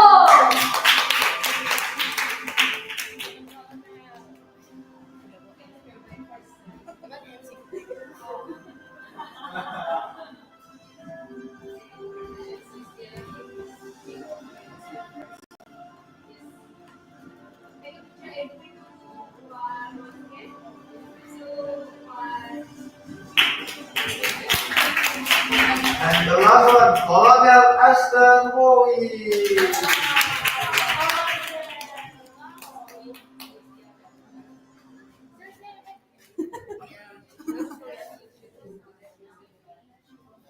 After this, camera in 3, 2, 1. Once again. 3, 2, 1. Yay. Thank you, Miss Jessica Yona. You can go back to your seat. We would like to once again congratulate and thank you to all of the trainees and for their participants. Our judges, who I'm sure have given feedback that will improve each of the speakers and the audience. Our dear parents and friends who have come here to support us. We appreciate every single moment we spend with everyone, and we will always remember this as our most memorable memory. I'm Lieutenant Colonel Fiona. And I'm Lieutenant Colonel Valerio. Thank you, and see you at the next event. Before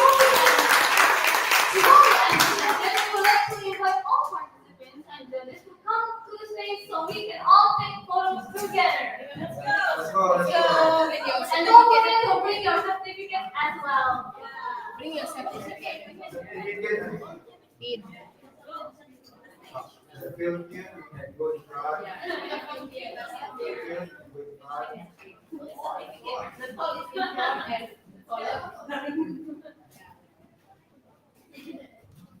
The tall one in the front, the taller one at the back.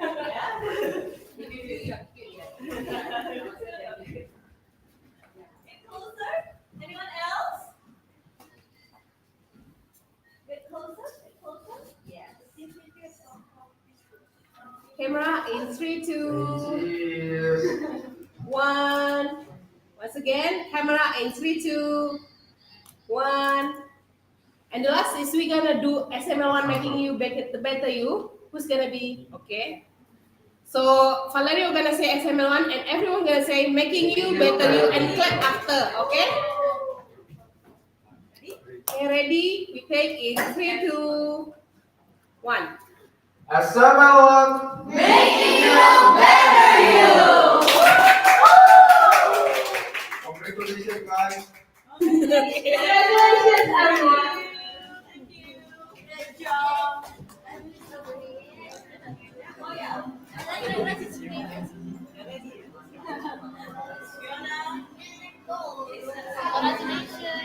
Congratulations, finally.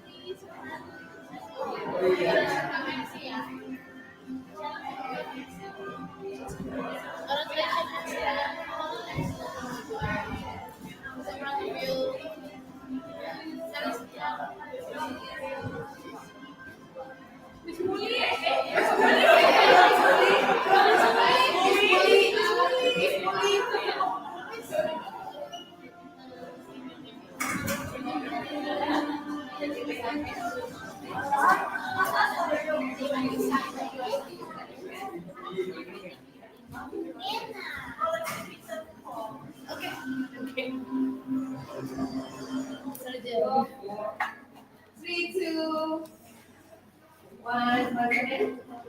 Take a picture in 3, 2, 1. Let's wait one more time. Take care. Sorry, one more time. Ready? Oh ya. Nggak usah.